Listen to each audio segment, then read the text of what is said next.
اما بعد فقد قال الله تبارك وتعالى كما ورد في سورة البقرة اعوذ بالله من الشيطان الرجيم بسم الله الرحمن الرحيم يا ايها الذين آمنوا كتب عليكم الصيام كما كتب على الذين من قبلكم لعلكم تتقون اياما معدودات فمن كان منكم مريضا او على سفر فعدة من ايام اخر وعلى الذين يطيقونه فدية طعام مسكين فمن تطوع خيرا فهو خير له وأن تصوموا خير لكم إن كنتم تعلمون شهر رمضان الذي أنزل فيه القرآن هدى للناس وبينات من الهدى والفرقان فمن شهد منكم الشهر فليصمه ومن كان مريضا أو على سفر فعدة من أيام أخر يريد الله بكم اليسر ولا يريد بكم العسر وَلِتُكْمِلُوا الْعِدَّةَ وَلِتُكَبِّرُوا اللَّهَ عَلَى مَا هَدَاكُمْ وَلَعَلَّكُمْ تَشْكُرُونَ وَإِذَا سَأَلَكَ عِبَادِي عَنِّي فَإِنِّي قَرِيبٌ أُجِيبُ دَعْوَةَ الدَّاعِ إِذَا دَعَانِ فَلْيَسْتَجِيبُوا لِي وَلْيُؤْمِنُوا بِي لَعَلَّهُمْ يَرْشُدُونَ أُحِلَّ لَكُمْ لَيْلَةَ الصِّيَامِ الرَّفَثُ إِلَى نِسَائِكُمْ هُنَّ لِبَاسٌ لَكُمْ وَأَنْتُمْ لِبَاسٌ لَهُنَّ علم الله أنكم كنتم تختانون أنفسكم فتاب عليكم وعفى عنكم فالآن باشروهن وابتغوا ما كتب الله لكم وكلوا واشربوا حتى يتبين لكم الخيط الأبيض من الخيط الأسود من الفجر ثم أتموا الصيام إلى الليل ولا تباشروهن وأنتم عاكفون في المساجد تلك حدود الله فلا تقربوها كذلك يبين الله آياته للناس لعلهم يتقون ولا تأكلوا أموالكم بينكم بالباطل وتدلوا بها إلى الحكام لتأكلوا فريقا من أموال الناس بالإثم وأنتم تعلمون صدق الله العظيم وعن سلمان الفارسي رضي الله تعالى عنه قال خطبنا رسول الله صلى الله عليه وسلم في آخر يوم من شعبان فقال يا أيها الناس فقد أظلكم شهر عظيم شهر مبارك شهر فيه ليلة خير من ألف شهر جعل الله صيامه فريضة وقيام ليله تطوعا إلى الآخر رواه البيهقي في شعب الإيمان رب اشرح لي صدري ويسر لي أمري واحلل عقدة من لساني يفقهوا قولي اللهم ربنا ألهمنا رشدنا واعصمنا من شرور أنفسنا اللهم أرنا الحق حقا وارزقنا اتباعه وأرنا الباطل باطلا وارزقنا اجتنابه آمین یا رب العالمین۔ میں نے ابھی آپ کو وہ 6 آیات پڑھ کر سنائی ہیں، ان پر سورہ بقرہ کا 23واں رکوع مشتمل ہے، اور ایک اعتبار سے یہ پورے قرآن میں منفرد ہے کہ اس میں دین اسلام کے جو 5 ارکان ہیں، آپ کو معلوم ہے ان میں کلمہ شہادت ہے، نماز ہے، روزہ ہے، زکوٰۃ ہے، حج ہے، تو ان میں سے ایک رکن جو ہے سیام روزہ، اس کے بارے میں اس کے جملہ احکام، ابتدائی احکام کیا تھے، تکمیلی احکام کیا تھے، پھر اس کی حکمت درجہ بدرجہ، روزہ محض روزہ ہوتا تو اس کی حکمت کیا تھی، مقصد کیا تھا، اور روزے کے ساتھ رمضان مبارک کا پروگرام قیام اللیل کو شامل کیا گیا تو اس کا مقصد کیا ہے، اس کا مطلوب کیا ہے، اس کا مقصود کیا ہے، یہ ساری چیزیں جو ہے وہ ایک مقام پر آ گئی۔ نماز کے بارے میں آپ کو معلوم ہے کہ اس کا حکم تو بے شمار جگہ آیا ہے، لیکن احکام وضو کے حکم کہیں اور ہے، نماز سفر کی اس کا حکم کہیں اور ہے، نماز خوف کا حکم کہیں اور ہے، تو مختلف معلوم ہوتا ہے کہ وہ اور اوقات جو ہے نماز کے وہ مختلف مقامات سے اخذ کیے گئے ہیں، کسی ایک جگہ پر تفصیل کے ساتھ 5 جو نماز کے اوقات ہیں وہ موجود نہیں ہیں، تو اس اعتبار سے وہ قرآن مجید کے اندر وہ معاملہ جو ہے منتشر ہے۔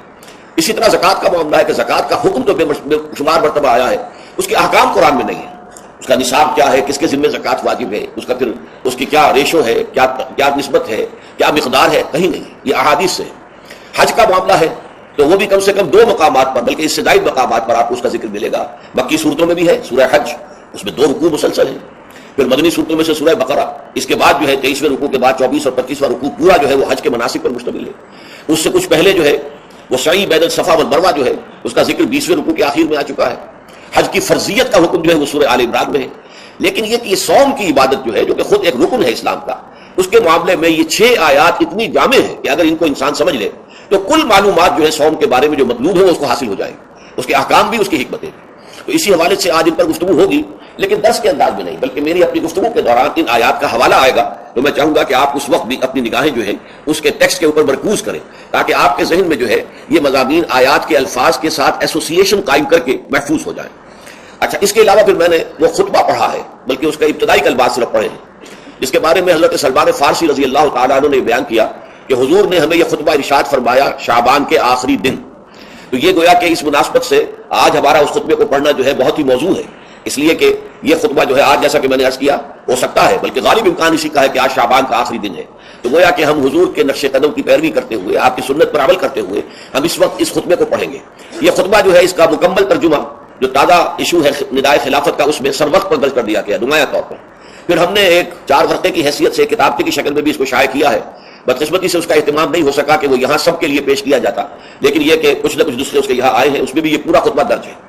پھر ایک ناشر نے جن کا تعلق ایسے تنظیم اسلامی کے ساتھ ہے، اس کو خوبصورت انداز میں شائع کیا ہے 4 ورقے کو، لیکن اس کی انہوں نے قیمت رکھی ہے کہ اس کے 10 نسخے 10 روپے میں آپ کو مل جائیں گے، تاکہ آپ زیادہ سے زیادہ لیں اور تاکہ لوگوں میں تقسیم کریں، تاکہ وہ ذہنی تیاری جو ہے، ذہنی اور قلبی اور روحانی، رمضان مبارک کی برکات سے صحیح طور پر مستفید ہونے کے لیے اس میں آپ کے دوست، اعزاء و قریب رشتہ دار بھی شریک ہو سکیں۔ میں سب سے پہلے اب آغاز کر رہا ہوں اسی خطبے کے ان الفاظ سے کہ جو یہاں پر درج ہے، آپ بھی اس کی متن پر نگاہ رکھیے۔ ان سلمان الفارسی رضی اللہ عنہ، حضرت سلمان فارسی رضی اللہ تعالی عنہ سے یہ روایت ہے۔ حضرت سلمان آپ کو معلوم ہے کہ ایران میں پیدا ہوئے، ان کے والد جو ہیں وہ آتش کدے کے بڑے ذمہ دار آدمی تھے، لیکن ان کو نفرت پیدا ہوئی کہ یہ آگ ہم خود جلاتے ہیں، ادھر اس میں نہ ڈالیں تو بجھ جاتی ہے، ہم کیسے اس کے سامنے ہاتھ جوڑ کر کھڑے ہو جائیں، اس سے دعائیں مانگیں۔ بہرحال اس بنا پر جو بھی چپلش ہوئی، تو جیسے حضرت ابراہیم علیہ السلام کو ان کے والد نے گھر سے نکال دیا تھا، انہیں بھی گھر سے نکلنا پڑا۔ جیسے حضرت ابراہیم نے پھر ہجرت کی تھی اور وہ عراق سے جو ہے شام کی طرف منتقل ہوئے تھے، تو یہ ایران سے شام کی طرف منتقل ہوئے، وہاں جا کر انہوں نے عیسائیت کا مذہب اختیار کیا، راہبوں کے پاس رہے، آخری راہب جس کے پاس تھے زیر تربیت و تعلیم تھے۔ تو جب اس کے انتقال کا وقت آیا تو انہوں نے کہا کہ مجھے تو ابھی تشفی نہیں ہوئی پورے طور سے، آپ نے بہت کچھ سکھایا ہے، بہت کچھ سمجھایا ہے، اور میں نے آپ سے بہت کچھ فیض حاصل کیا ہے، لیکن ابھی تو مجھے تشفی نہیں ہوئی، اب آپ کا انتقال ہو رہا ہے، میں آپ کے بعد کس کے پاس جاؤں؟ تب اس نے کہا کہ میرا علم مجھے بتاتا ہے کہ نبی آخر الزمان کا ظہور اب قریب ہے، اور وہ جنوب میں کھجوروں کی سرزمین میں ہوگا، تو تم جاؤ، ٹرائی یور لک، جاؤ دیکھو شاید قسمت تمہیں ان کے قدموں میں پہنچا دے۔ تو وہ وہاں سے روانہ ہوئے ایک قافلے کے ساتھ، قافلے پر ڈاکوؤں نے حملہ کیا، انہیں پکڑ کر غلام بنا لیا، غلام بنا کر بیچ دیا، لیکن یہ دیکھیے قسمت ان کی کہ مدینے کے یہودی نے خرید لیا، اب مدینے پہنچ گئے۔ اب وہاں خبریں انہیں مل رہی ہیں کہ مکے میں کسی صاحب نے دعویٰ کیا ہے نبوت کا، لیکن ان کے پاؤں میں تو غلامی کی بیڑیاں، یہ مکے تو نہیں جا سکتے۔ تو میں کہا کرتا ہوں کہ یہ اس شخص کی قسمت ہے کہ جیسے ہم کہتے ہیں کہ پیاسا کنویں کے پاس جایا کرتا ہے، کنواں تو پیاسے کے پاس نہیں آتا، لیکن یہاں کیا ہوا، کنواں چل کر پیاسے کے پاس پہنچا ہے۔ محمد رسول اللہ صلی اللہ علیہ وسلم ہجرت فرما کر مدینے تشریف لے آئے۔ تب انہوں نے اپنے آقا سے ایک روز کچھ تھوڑی سی کھجوریں مانگی، لیں اور اجازت طلب کی اور جا کر حضور کی خدمت میں پیش کی، کیونکہ اس نے یہ بتایا تھا راہب نے کہ وہ ہدیہ تو قبول کر لیں گے، صدقات قبول نہیں کریں گے، صدقہ قبول نہیں کریں گے۔ تو اسی امتحان کے لیے جا کر حضور کی خدمت میں وہ کھجوریں پیش کی۔ حضور نے پوچھا کیا ہے، عرض کیا صدقہ، فرمایا نہیں میں صدقہ قبول نہیں کرتا، یہ غربا کا حق ہے، دے دو، تقسیم کرو۔ پھر کچھ عرصے کے بعد پھر کچھ کھجوریں لی ہوگی اپنے اس آقا سے، پھر پہنچے، پھر جب حضور نے پوچھا کیا ہے، عرض کیا کہ یہ ہدیہ، آپ نے فرمایا ہاں ٹھیک ہے، ہدیہ میں قبول کرتا ہوں۔ تو فوراً قدموں میں گر گئے، ایمان لے آئے۔ اور ان کا معاملہ جو ہے یہ بھی جان لیجئے کہ یہ فقراء صحابہ میں سے تھے جو کوئی کام نہیں کرتے تھے، ہمہ وقت حضور کے ساتھ رہنا، اور اس اعتبار سے حضور نے ان کے بارے میں یہ بھی کہا ہے کہ سلمان منا من اہل البیت، سلمان جو ہے وہ ہمارے اہل بیت میں شامل ہے رضی اللہ تعالی عنہ۔ ان کی روایت ہے قال خطبنا رسول اللہ صلی اللہ علیہ وسلم، وہ فرماتے ہیں کہ ہمیں خطبہ ارشاد فرمایا نبی اکرم صلی اللہ علیہ وسلم نے شعبان کے آخری دن، فقال، اور فرمایا یا ایھا الناس، اے لوگو، قد اظلکم شہر عظیم، تم پر ایک عظمتوں والا مہینہ سایہ فگن ہو گیا ہے، ظل کہتے ہیں سایہ کو، اظلکم تم پر سایہ فگن ہو گیا ہے، ایک بہت عظمتوں والا مہینہ۔ اب دیکھیں یہ وہی ہے بات جو انگریزی کے محاورے میں ہے کہ coming events cast their shadows before, آنے والے واقعات کا ایک سایہ سا پہلے سے پڑ جاتا ہے۔ تو ابھی مہینہ شروع نہیں ہوا رمضان مبارک کا، لیکن وہ آیا چاہتا ہے، تو گویا کہ اس کا ایک سایہ پہلے آ گیا ہے، جس کو حضور فرما رہے ہیں کہ تم پر سایہ کر لیا ہے ایک ایسے مہینے میں کہ جو بہت عظمتوں والا ہے۔ شہر مبارک، وہ مہینہ بہت برکتوں والا ہے۔ شہر فیہ لیلۃ خیر من الف شہر، یہ وہ مہینہ ہے کہ جس میں ایک رات وہ بھی ہے کہ جو 1000 مہینوں سے افضل ہے۔ اور یہ ظاہر بات ہے قرآن مجید کی صورت ہے مکمل، انا انزلناہ فی لیلۃ القدر وما ادراک ما لیلۃ القدر لیلۃ القدر خیر من الف شہر، اس کی طرف اشارہ ہے۔ اب اس کے بعد جو جملہ ہے جعل اللہ صیامہ فریضۃ، اللہ نے اس مہینے کا روزہ رکھنا فرض قرار دے دیا ہے۔ وقیام لیلہ، ایک تو قیام اللیل کے لفظ پر غور کیجیے، اور اس کی راتوں کے دوران کھڑے رہنے کو تطوعاً آزاد مرضی پر چھوڑ دیا ہے۔ تو گویا کہ اس رمضان مبارک کے 2 پروگرام ہیں، ایک پروگرام دن سے متعلق ہے وہ ہے روزہ، اور ایک قیام رات سے متعلق ہے وہ ہے قیام اللیل۔ دن کا پروگرام فرض ہے، رات کا پروگرام فرض نہیں ہے، لیکن ایک طرح کی تشویق اور ترغیب، اس کے لیے جو ہے تحریص یہ موجود ہے۔ ورنہ تو یہ ہے کہ ہر رات جو ہے اس میں تہجد آپ پڑھیں، رات کو کھڑے رہیں، وہ اللہ تعالیٰ کو بہت پسندیدہ ہے۔ تہجد حضور کے لیے تو فرض کے درجے میں رہی ہے، لیکن عام مسلمانوں پر فرض نہیں ہے۔ البتہ جو کوئی کر سکے ان کے لیے یقیناً بہت اعلیٰ مراتب ہے، بہت اونچے درجات ہیں، تو وہ تو کسی بھی شب میں پورے سال آپ کریں، لیکن اس کے لیے خاص طور پر چونکہ اہتمام کیا گیا، لہذا جعل کا جو فعل ہے اس کے مفعول میں جہاں یہ شامل ہے، نمبر ایک جعل اللہ صیامہ فریضۃ، روزہ رکھنا فرض قرار دے دیا، اور اس کی راتوں کو کھڑے رہنا یہ تمہاری مرضی پر چھوڑ دیا، اسے فرض نہیں کیا ہے۔ بس اس تمہید کے بعد اب میں شروع کروں گا استقبال رمضان کے ضمن میں روزے کی حکمتیں کیا ہیں، اس کے احکام کیا ہیں۔ نمبر ایک، شریعت محمدی میں روزے کی تدریجی فرضیت، یہ جو تمہیدی مضمون ہے اس ضمن میں وہ بہت اہم ہے۔ پہلی بات یہ جان لیجئے کہ اہل عرب جو ہیں، قریش بھی اہل مکہ اور قریش کے تابع بقیہ تمام بنی اسماعیل بھی، اور ان کے تابع جو بھی عرب میں دوسرے قبیلوں کے لوگ تھے کہ جو عربی تھے اور مشرک تھے، وہ سب اس کے اندر مراد ہیں۔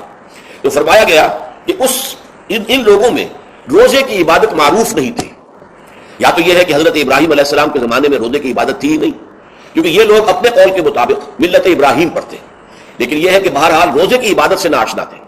کیا وجہ ہے یہ ہم نہیں جانتے۔ آپ کو معلوم ہے نماز سے وہ واقف تھے، اگرچہ اس کا حلیہ انہوں نے بگاڑ دیا تھا، تالیاں بجاتے تھے، سیٹیاں بجاتے تھے یہ، لیکن نماز کہتے تھے اسے نماز۔ طواف سے وہ واقف تھے، اگرچہ اس کے ضمن میں اتنی گھناؤنی حرکت بھی کی تھی کہ مرد اور عورتیں وہ بالکل برہنہ ہو کر طواف کرتے تھے، تو اسے بہت فضیلت والی بات سمجھتے تھے، بہت خدا رسیدگی کی بات سمجھتے تھے کہ کامل برہنہ ہو کر طواف کیا جائے، لیکن بہرحال طواف تھا۔ اسی طرح قیام عرفہ، قیام منی یہ بھی موجود تھے۔ تو حج کے بھی بہت سے ارکان جو ہیں ان کے ہاں معروف تھے، اور ویسے خیرات و صدقات، چاہے زکوٰۃ ایک خاص نظام کے تحت نہیں تھی، لیکن زکوٰۃ و صدقات، بھوکوں کو کھانا کھلانا، یہ ان کے ہاں اعلیٰ اقدار میں یہ چیزیں شامل تھیں، اخلاقیات کے اونچے مقامات میں۔ کہ صوم کا ان کے ہاں قطعاً کوئی ذکر نہیں تھا، روزے کی عبادت جو ہے ان کے ہاں بالکل نہیں تھی۔ البتہ صوم کا لفظ موجود تھا، یہ لفظ وہ استعمال کرتے تھے اپنے گھوڑوں کے لیے، روزہ رکھواتے تھے گھوڑوں کو۔ اس کا پس منظر یہ ہے کہ ان کے ہاں آپ کو معلوم ہے کہ لڑائی، دنگا فساد، جنگ، اور یہ کہ غارت گری کرنا، لوٹ مار کرنا، یہ تمام ان عرب قبائل کا پیشہ تھا، اصل پیشہ یہی تھا۔ اس میں ان کے پاس دو جانور تھے، ایک تو اونٹ جو ہے وہ ان کی جو باب و ہوا ہے اور ان کے جو حالات ہیں اس کے ساتھ پوری مطابقت رکھتا ہے، یعنی اسے کئی دن کھانے کو نہ ملے اسے پرواہ نہیں، ہفتہ بھر پانی نہ ملے اسے کوئی پرواہ نہیں۔ اس اعتبار سے دھوپ کی کتنی ہی جو ہے تپش اونٹ کو کچھ نہیں کہتی، لیکن یہ کہ وہ سست رفتار جانور ہے۔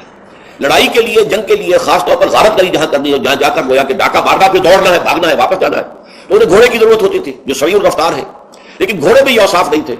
وہ بھوک کو برداشت نہیں کر سکتا، مزمحل ہو جائے گا، وہ پیاس کو برداشت نہیں کر سکتا، مزمحل ہو جائے گا، وہ دھوپ کو برداشت نہیں کر سکتا، مزمحل ہو جائے گا، اور اگر یہ گھوڑا مزمحل ہو جائے تو سوار کا کیا حشر ہوگا، وہ آپ اسے اندازہ کر لیجئے کہ اصل میں تو پھر ہلاکت سوار کی ہوگی۔ اس لیے وہ اسے تیار کرتے تھے جنگ کی صعوبتوں کو برداشت کرنے کے لیے۔ اس کا دانا پانی بند کر دیا، اور اس کا منہ جو ہے وہ عرب بدو جو ہوتا تھا خود تو اپنا چہرہ اور سر لپیٹ لیتا تھا کپڑے کے اندر، جب وہ چلتی تھی ان کے ہاں باد سموم، تیز آگ جیسی ہوا جو ہے جس کے اندر ریت کے ذرات بھی ایسے ہوتے تھے گویا کہ کسی بھاڑ کی جو ہے اس کے اندر کی ریت جو ہے وہ چلی آ رہی ہے، تو گھوڑے کا رخ ادھر کر کے کھڑے کر دیتے تھے اس کو، خود اپنے منہ پر ڈاکا واٹا باندھا وہ اپنی حفاظت کے لیے، تاکہ اس کے اندر دھوپ کی سختی برداشت کرنے کی عادت پیدا ہو جائے، پیاس کی برداشت کرنے کی عادت پیدا ہو جائے، بھوک کو برداشت کرنے کی۔ اس کو کہتے تھے صوم۔ صوم کی لفظی معنی رک جانا، اب یہ کھانے پینے سے رکا ہوا ہے اور یہ دھوپ کی سختیاں برداشت کرنے کے لیے دھوپ کے اندر، اور وہ جو آتی تھی وہاں پہ باد سموم، اس کے اندر بھی اس کا سامنا کرنے کے لیے تیار ہے۔ تو یہ پس منظر ہے روزے کا لغوی اعتبار سے، اور یہ کہ اہل عرب جو ہے قرآن وہ اس عبادت سے ناواقف تھے، لہٰذا ہمیں پورے مکی قرآن میں اس کا کہیں ذکر نہیں ملتا۔ البتہ مدینے میں جب حضور تشریف لائے اور صحابہ کرام ہجرت کے بعد، تو یہاں آپ نے دیکھا کہ یہودی جو ہے وہ روزہ رکھتے ہیں یوم عاشورہ کا، 10 محرم کا۔ تو حضور نے دریافت کیا کہ تم 10 محرم کو روزہ کیوں رکھتے ہو؟ تو انہوں نے کہا کہ یہ دن ہماری نجات کا دن ہے۔ 10 محرم کو اللہ تعالیٰ نے فرعون کو غرق کیا تھا اور ہمیں نجات دی تھی اس کے ظلم و ستم سے، تو شکرانے کے طور پر ہم روزہ رکھتے ہیں۔ تو حضور نے فرمایا کہ موسیٰ کے تو پھر ہم تم سے زیادہ حقدار ہیں، ہم موسیٰ کو مانتے ہیں علیہ الصلوۃ والسلام، ان کی عزت کرتے ہیں، قدر کرتے ہیں، تو ہم بھی روزہ رکھیں گے۔ تو آپ نے صحابہ کو حکم دیا کہ عاشورہ کا روزہ رکھا جائے۔ پھر کچھ عرصے کے بعد اللہ تعالیٰ کی طرف سے حکم آ گیا، اور یہ حکم جو ہے اس رکوع کی پہلی آیت کے اندر ہے، یا ایھا الذین آمنوا کتب علیکم الصیام کما کتب علی الذین من قبلکم لعلکم تتقون۔ لیکن جیسا کہ میں بعد میں بتاؤں گا، یہ حکم صوم رمضان کا نہیں ہے، بلکہ یہ کہ اللہ کے حکم سے پہلے 3 دن کے روزے فرض کیے گئے، ہر مہینے کی 13ویں، 14ویں اور 15ویں تاریخ کو روزہ رکھو۔ اس میں بڑی حکمت تھی، چونکہ یہ عرب عادی نہیں تھے روزے کے، تو انہیں تدریجاً ہو کر کرنا تھا۔ ظاہر بات ہے کہ 30 دن جو ہے وہ تو ایک بڑی مدت ہے، اور ظاہر بات ہے کہ مئی کا مہینہ بھی آ جائے گا، اس میں جون بھی آئے گا، جولائی بھی آئے گا، قیامت خیز مہینے آ جائیں گے، تو بڑی ہمت جواب دے جائے گی۔ تو پہلے روزہ ہر مہینے 3 روزے رکھنے کی ان کو مشق کرائی جائے تاکہ یہ عادی ہو۔ یہ 3 روزے اگر مئی میں بھی آ گئے، جون میں بھی آ گئے تب بھی ٹھیک ہے، اس کو انسان 3 دن کی تو مشقت برداشت کر سکتا ہے۔ تو پہلے یہ کیا گیا، لیکن اس کے ضمن میں یہ حکم دے دیا گیا، اس کو کہتے ہیں وجوب التخییر، یہ اختیار دے دیا گیا کہ یہ 3 روزے تم پر واجب کیے جا رہے ہیں، لیکن یہ کہ اگر تم یہ روزے نہ رکھو تو تم فدیہ دے سکتے ہو ایک مسکین کو کھانا کھلانا صبح و شام. یہ ہے وجوب التخیر. دوسری رعایت یہ دی گئی کہ اگر کوئی شخص ان 3 تاریخوں میں بیمار ہو یا سفر پر ہو تو وہ تعداد دوسرے دنوں میں پوری کر لے. یہ ہے گویا کہ سب سے پہلا حکم جو دیا گیا ہے. اور اس کے ضمن میں اب میں چاہتا ہوں کہ آیت نمبر 2 آپ اچھی طرح پڑھ لیں, اپنا سامنے رکھیے اور اس کے حوالے سے یہ بات سمجھ لیجیے. ایام معدودات, یہ دن ہے چند گنتی کے.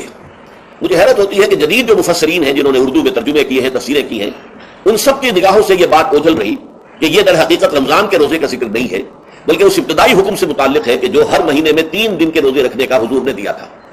لیکن یہ کہ میرا اپنا ذاتی واقعہ یہ ہے زندگی کا, اور یہ اہم واقعات میں سے ہے. میں جب میڈیکل کالج میں پڑھتا تھا, سمجھیے 19-20 سال کی میری عمر, اس وقت بھی مجھے یہ احساس ہوا تھا کہ یہ جو 2 آیات آئی ہیں یہاں ایک دوسرے کے تقابل میں, یہ بیک وقت نازل نہیں ہو سکتے, ان میں وقفہ ہوگا. اور یقیناً پہلا حکم کسی اور پس منظر میں ہے, دوسرا حکم جو بعد میں ہم دیکھیں گے وہ کسی اور پس منظر میں ہے. تو میری رائے یہ تھی, اور میں اس پر قائم بھی تھا, بیان بھی کرتا تھا, لیکن ڈرتا تھا, اس لیے کہ اس وقت تک جتنی تفسیریں میں نے دیکھی تھی, ترجمے دیکھے تھے, ان میں سے کسی نے یہ بات کہی نہیں تھی. تو ایک آدمی اپنی رائے کے اوپر اتنی بڑی بات کہہ دے تو میں ڈرتا رہتا تھا, لیکن کہتا تھا کہ میری رائے یہی ہے. پھر اتفاق سے جماعت اسلامی ہند کا ترجمان ہوتا تھا ماہنامہ زندگی, عروج احمد قادری صاحب اس کے مدیر تھے. وہ جو ایک پرچہ آیا اس میں انہوں نے تنقید کی تھی مولانا سید انور شاہ بخاری رحمۃ اللہ علیہ پر, کہ کشمیری رحمۃ اللہ علیہ سے ان کے اوپر یہ تنقید کی تھی کہ انہوں نے یہ عجیب بات کہہ دی ہے کہ یہ جو حکم ہے یہ رمضان کا نہیں ہے, بلکہ رمضان سے پہلے جو حضور نے حکم دیا تھا 3 دن کے روزے رکھنے اس سے متعلق ہے. اب مجھے اس کے اوپر پورا اطمینان ہو گیا کہ اگر سید محمد انور شاہ کاشمیری رحمۃ اللہ علیہ کی رائے یہ ہے تو متفق گردید رائے ابو علی برائے من, مجھے اب اس سے زیادہ اور کسی سند کی ضرورت نہیں. بعد میں نے جب تفسیر کبیر امام رازی رحمۃ اللہ علیہ کی اس کا بھی مطالعہ شروع کیا تو میں حیران ہوا کہ سلف میں تو یہ رائے کثرت سے موجود تھی. کیا سبب ہوا ہے کہ آج کے دور کے جو مترجمین اور مصنفین ہیں ان کی نگاہوں سے بالکل یہ بات اوجھل ہو گئی. اس معاملے کو میں حل آج تک نہیں کر سکا, لیکن اب میں پورے تیقن سے آپ سے کہہ رہا ہوں کہ یہ جو پہلی 2 آیتیں ہیں ان کا تعلق صوم رمضان سے نہیں ہے, بلکہ ان کا تعلق ہے وہ 3 دن کے. اس کی سب سے بڑی دلیل اس کے اندر موجود ہے ایام معدودات, گنتی کے چند دن. اب 30 یا 29 دن جو ہے وہ گنتی کے چند دن نہیں ہو سکتے, تو اچھی بڑی تعداد ہے. پھر یہ ہے کہ یہ معدودات جو ہے اس کو کہا جاتا ہے جمع قلت. یہ زیادہ سے زیادہ 9 پر اس کا اطلاق ہوتا ہے, اس وزن پر جو جمع آتی ہے. اور اس میں جو ہے خود قرآن مجید میں حج کے سلسلے میں منا کے قیام کے ضمن میں الفاظ آئے ہیں ایام معدودات, فمن تعجل فی یومین فلا اثم علیہ ومن تاخر فلا اثم علیہ. منا میں قیام ہے گنتی کے چند دن, تو جو 2 دن ہی میں جلدی کر کے وہاں سے واپس ہو جائے اس پہ بھی کوئی اس گناہ نہیں ہے, اور جو مؤخر کر کے 3 دن پورے کرے اس پر بھی کوئی گناہ نہیں. تو وہاں پر بھی نظیر موجود ہے کہ 2 یا 3 دن پر اس کا اطلاق ہو رہا ہے. تو یہاں پر ایام معدودات سے لازماً یہ مراد ہے کہ یہ 3 دن جو ہے ہر مہینے میں 13ویں 14ویں 15ویں در حقیقت اس روزے سے متعلق یہ آیت آ رہی ہے. اور یہ بھی نوٹ کر لیجئے کہ رمضان کے روزے کی فرضیت کے بعد بھی حضور کا معمول اور آپ کے صحابہ کا, اور جو بھی ہمارے ہاں اتباع کرتے ہیں حضور صلی اللہ علیہ وسلم کا نوافل میں بھی ان کا یہ معمول ہے. ہر مہینے میں یہ 3 روزے حضور بعد بھی رکھتے تھے, اور آپ کے بہت سے صحابہ رکھتے تھے, اور آج بھی ہمارے ہاں بہت سے لوگ جو دیندار ہیں اور جن کے اندر یہ جذبہ ہے اتباع سنت کا وہ رکھتے ہیں. 13ویں 14ویں اور 15ویں تاریخوں کا ان کو ایام 20 کہتے ہیں. اس کی راتیں روشن ہوتی ہیں, 13ویں رات 14ویں رات 15ویں رات. چاند جو ہے اس کے اندر آپ کو معلوم ہوتا ہے 14ویں کو تو مکمل ہوتا ہی ہے, 13ویں اور 15ویں کا بھی تقریباً مکمل ہے. تو ایام 20 کے روزے جو ہے بعد میں بھی برقرار رہے ہیں, لیکن نفلاً. فرض اس کے بعد جو ہے وہ رمضان کے روزے ہو گئے. تو ایام معدودات یہ دن ہے گنتی کے. فمن کان منکم مریض او علی سفر فعدۃ من ایام اخر, تو جو کوئی بھی تم میں سے ہو بیمار یا سفر پر تو وہ تعداد پوری کر لے دوسرے دنوں میں. گویا کہ اب اگلی کا ایک تو یہ رعایت ہو گئی. دوسری رعایت قال الذین یطیقونہ فدیۃ طعام مسکین, اور ان لوگوں کے ذمے کے جو اس کی طاقت رکھتے ہوں, یعنی مریض بھی نہیں ہے, صحت مند ہے, روزہ رکھ سکتے ہیں, سفر بھی نہیں ہے, سفر پر نہیں ہے, مقیم ہے, روزہ رکھ سکتے ہیں, پھر بھی نہ رکھیں تو ان کے لیے بھی ایک اختیار, اسی لیے میں نے لفظ استعمال کیا تھا وجوب الگ تخییر. واجب تو ہے لیکن اس میں ایک اختیار دے دیا گیا ہے. وہ اختیار کیا ہے؟ فدیۃ طعام مسکین. تو پھر یہ ہے کہ ایک مسکین کو کھانا کھلا دینا. فدیہ کہتے ہیں کسی چیز کا بدل ہو جائے, جیسے کہ جنگی مجرم ہے اس کا فدیہ ہے, گویا کہ اس کو دے کر وہ پھر آزاد ہو جائے گا, فدیہ اس کو کہتے ہیں. تو فدیۃ طعام مسکین, لیکن یہ ہے کہ فمن تطوع خیرا فهو خیر اللہ, اور جو نیکی سے خیر کرنا چاہے مزید تو وہ اس کے لیے بہتر ہے. ایک کے بجائے 2 کو کھلائے, 3 کو کھلائے, 4 کو کھلائے, 10 کو کھلائے, تو یہ تو ترغیب ہے. لیکن کم سے کم ایک مسکین کو کھانا کھلانا 2 وقت کا. وَأَن تَصُومُوا خَيْرٌ لَكُمْ. اب دیکھیے یہ لفظ بول رہے ہیں اگر تم روزہ رکھو تو یہ تمہارے حق میں بہتر ہے. یعنی اگرچہ اختیار تمہیں دے دیا ہے, اختیار یہ ہے کہ روزہ رکھو, اگر نہ رکھو تو فدیہ دے دو ایک مسکین کا کھانا. لیکن اگر تم روزہ رکھو ان کنتم تعلمون, اگر حقیقت میں تم علم رکھتے ہو کہ روزے کے اندر کیا کیا برکات ہیں, تو تمہیں روزہ لازماً رکھنا چاہیے. تشویق اور ترغیب موجود ہے, لیکن یہ کہ اس کی فرضیت یا وجوب نہیں ہے. یہ تھا ابتدائی حکم روزے کی ضمن میں. اب اس کے بعد اگلی آیت جو ہے اس کے بھی پہلے حصے کو مت پڑھیے, شہر رمضان الذی انزل فیہ القرآن. اس کے بارے میں تو بعد میں گفتگو ہوگی, بینات من الہدی والفرقان. لیکن اگلا جملہ فمن شہد منکم الشہر فلیصم. اب یہ رمضان کے روزے کی فرضیت کا حکم آیا ہے.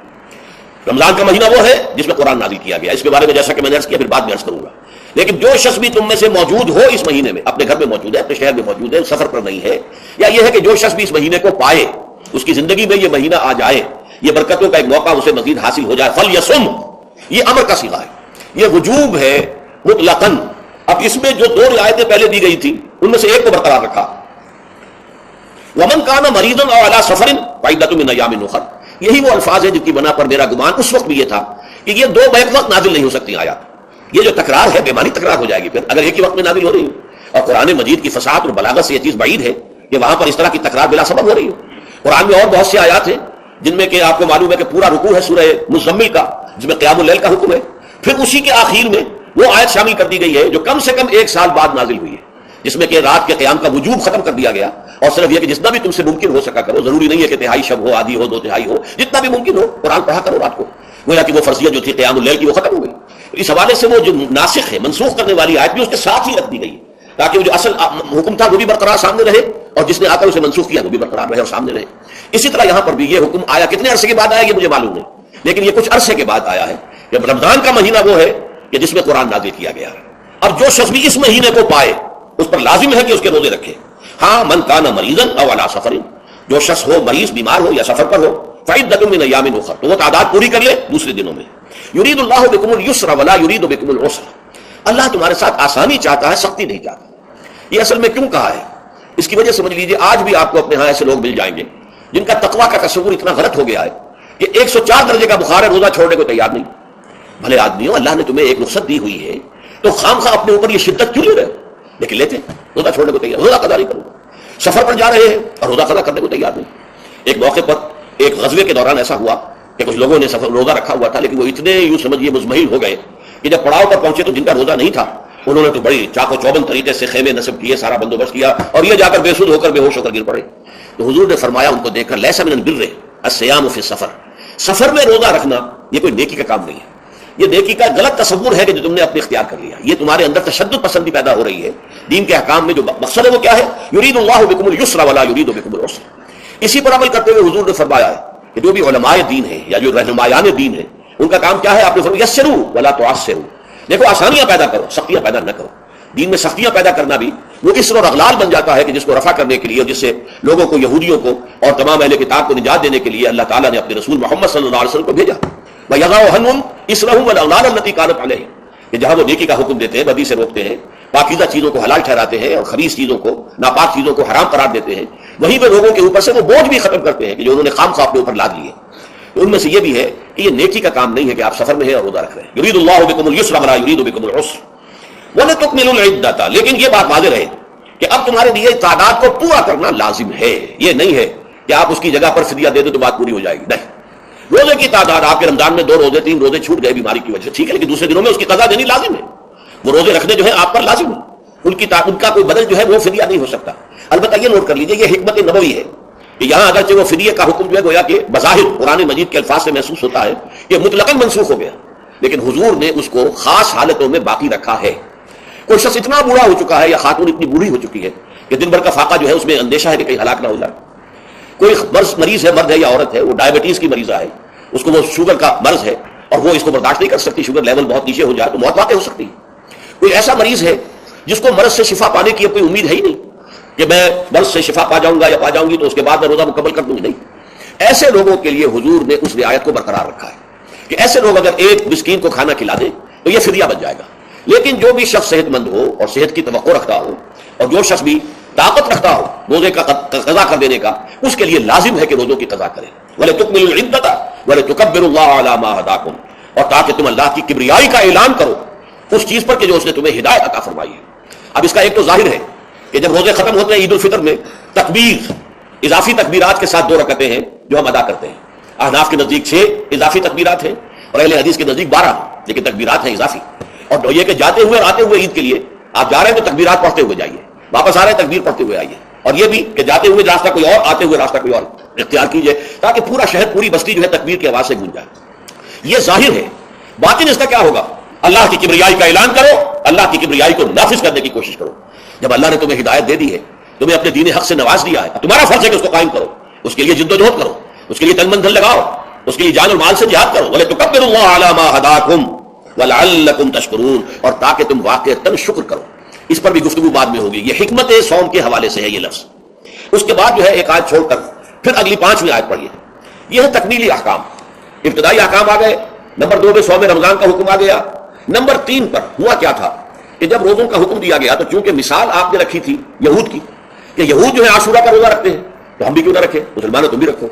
اس سے گمان یہ کیا گیا کہ جو احکام یہود کی شریعت میں ہے روزے کے، شاید وہی ہماری شریعت میں بھی ہے، اور ان کی شریعت میں یہ تھا کہ رات کو سو گئے تو روزہ شروع ہو گیا، اور وہ روزہ اب نہ کوئی سحری ہے نہ رات میں کے دوران کوئی میاں اور بیوی جو ہے وہ ہم بستری کر سکتے ہیں، بلکہ یہ کہ وہ روزہ صبح سے لے کر پھر جب رات کے بعد صبح آئے گی، صبح سے پھر دوپہر اور شام اور غروب آفتاب پر جا کر روزہ ختم ہوگا۔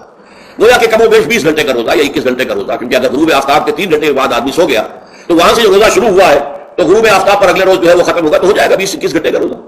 یہ روزے کا حکم لوگوں نے سمجھا، اس کی صراحت کوئی نہیں تھی، لیکن لوگ جو ہے کیونکہ صراحت منفی بھی نہیں تھی مثبت بھی نہیں تھی، لہذا وہ رات کے وقت میں جب دن ہوتے تھے روزوں کے، ان کی راتوں میں وہ اپنی جو بھی ایک طبی ضرورت ہے، جو ہم بستری ہے میاں اور بیوی کی، شوہر اور بیوی کی، وہ کر گزرتے تھے جذبات کے اندر، جو بھی اس وقت ان کی احتیاط ہوئی، دل میں کھٹک رہتی تھی کہ پتہ نہیں ہم نے یہ صحیح کام کیا نہیں کیا، غلط کیا، تو اس سے یہ کہ ظاہر بات ہے کہ پھر قرآن مجید اسے قرار دے رہا ہے اپنے آپ سے خیانت کرنا۔ جب انسان اپنے ضمیر کے خلاف کوئی بات کر رہا ہو تو چاہے وہ بات صحیح ہے لیکن وہ اسے گناہ سمجھ کے کر رہا ہے، اس نے تو گناہ کیا، وہ اپنے آپ سے تو خیانت کر رہا ہے۔ ایک شخص ہے وہ بکری کا گوشت کھا رہا ہے لیکن سمجھتا یہ کہ یہ سور کا گوشت ہے، اس نے تو سور ہی کا کھایا ہے نا، اس نے بکری کا تو نہیں کھایا، لیکن اس نے سمجھا یہ کہ یہ سور کا گوشت کھا رہا ہے، تو اس حوالے سے ایک دغدغہ سا دل میں رہتا تھا، پریشانی۔ تو اب جو یہ 5ویں آیت ہے، طویل ترین آیت ہے اس سلسلے کی، اس میں روزے کے تکمیلی احکام آ گئے جو ابدی ہے، آج تک قائم ہے اور قیامت تک قائم رہیں گے۔ فرمایا احل لکم لیلۃ الصیام الرفث الی نسائکم، اے مسلمانوں روزے کی راتوں میں تمہارے لیے حلال کر دیا گیا ہے اپنی بیویوں سے اپنی خواہش کا پورا کرنا۔ رفث الی نسائکم ہن لباس لکم وانتم لباس لہن، وہ تمہارے لیے بمنزلہ لباس ہیں، جیسے لباس کے اور انسان کے بدن کے درمیان کوئی حجاب نہیں ہوتا، ایسے ہی شوہر اور بیوی کے درمیان بھی کوئی حجاب نہیں رہتا۔ ہن لباس لکم وانتم لباس لہن، اور ویسے بھی ایک معنی میں کہ جیسے لباس آپ کو گرمی کی شدت سے بچاتا ہے، ورنہ ہو سکتا ہے کہ تیز دھوپ جو ہے جو عرب میں ہوتی تھی تو آپ کی کھالوں کو جلا دے، تو یہ حفاظت کا ایک ذریعہ بھی ہے۔ اسی طریقے سے شوہر کے لیے بیوی اپنی عفت و عصمت کو برقرار رکھنے کے لیے ایک ذریعہ ہے کہ کہیں حرام میں منہ نہ مارے، بیوی موجود ہے، حلال ذریعے سے اپنی خواہش پوری کرے، اور بیوی کے لیے شوہر اسی طریقے سے ایک ڈھال بن جاتا ہے کہ اسے خام خواہ ادھر ادھر دیکھنے کا کوئی خیال بھی کبھی نہ آئے، اس کی جو بھی نفسانی خواہش ہے اس کی شوہر پورا کر رہا ہے۔ تو اس اعتبار سے بھی ہن لباس لکم وانتم لباس لہن، علم اللہ انکم کنتم تختانون انفسکم، اللہ کے علم میں ہے کہ تم اپنے آپ سے خیانت کر رہے تھے۔ اس کی وضاحت تو پہلے کر چکا ہوں کہ دل میں یہ دغدغہ تھا کہ یہ حرام کام کر رہے ہیں، یہ گویا کہ اپنے آپ سے خیانت، اللہ سے مغامت نہیں تھی، کیوں کہ اللہ تعالیٰ کی طرف سے تو حکم تمہیں معلوم تھا ہی نہیں ابھی، آیا اس کی اجازت ہے یا نہیں ہے، لیکن اپنے آپ سے تو خیانت کر رہے ہو نا، تم یہ سمجھ رہے تھے کہ یہ نہیں ہونا چاہیے، یہ گویا کہ ممنوع ہے اور کر رہے تھے، تو اس کو کہا کہ تم اپنے آپ سے خیانت کر رہے تھے۔ علم اللہ انکم کنتم تختانون انفسکم فتاب علیکم، تو اللہ نے تم پر اپنی رحمت اور مغفرت کے ساتھ توجہ فرمائی، یعنی جو کچھ اب تک ہو چکا ہے اسے اللہ نے معاف کر دیا، اسے صاف کر دیا، کلین سلیٹ، اب تمہارا جو اعمال نامہ ہے اس میں اس طرح کا اگر کوئی عمل درج ہو گیا ہے تو اللہ نے صاف کر دیا ہے، وعفا عنکم، اور تمہیں معاف بھی کر دیا ہے، فالآن باشروہن، تو اب تم ان کے ساتھ جو بھی تعلق زن و شو ہے اس کو اختیار کر سکتے ہو، فالآن باشروہن وابتغوا ما کتب اللہ لکم، اور حاصل کرو وہ کچھ جو کچھ اللہ نے تمہارے لیے لکھ دیا ہے۔ یہ تعلق زن و شے سے 2 چیزیں ہیں کہ جو مقصود ہیں، ایک تو سب جانتے ہیں اولاد، ہر انسان کی خواہش ہوتی ہے کہ میری نسل کا تسلسل باقی رہے، لیکن نمبر 2 ایک شے اور ہے، قرآن مجید میں بیان کیا گیا، بولے تسکنوا الیہا، اس میں ایک سکون ہے، اس میں جو بھی عمل ہے مباشرت کا، اس میں ایک اعصابی طور پر سکون کی کیفیت انسان کو حاصل ہوتی ہے، تو یہ بھی مطلوب و مقصود ہے۔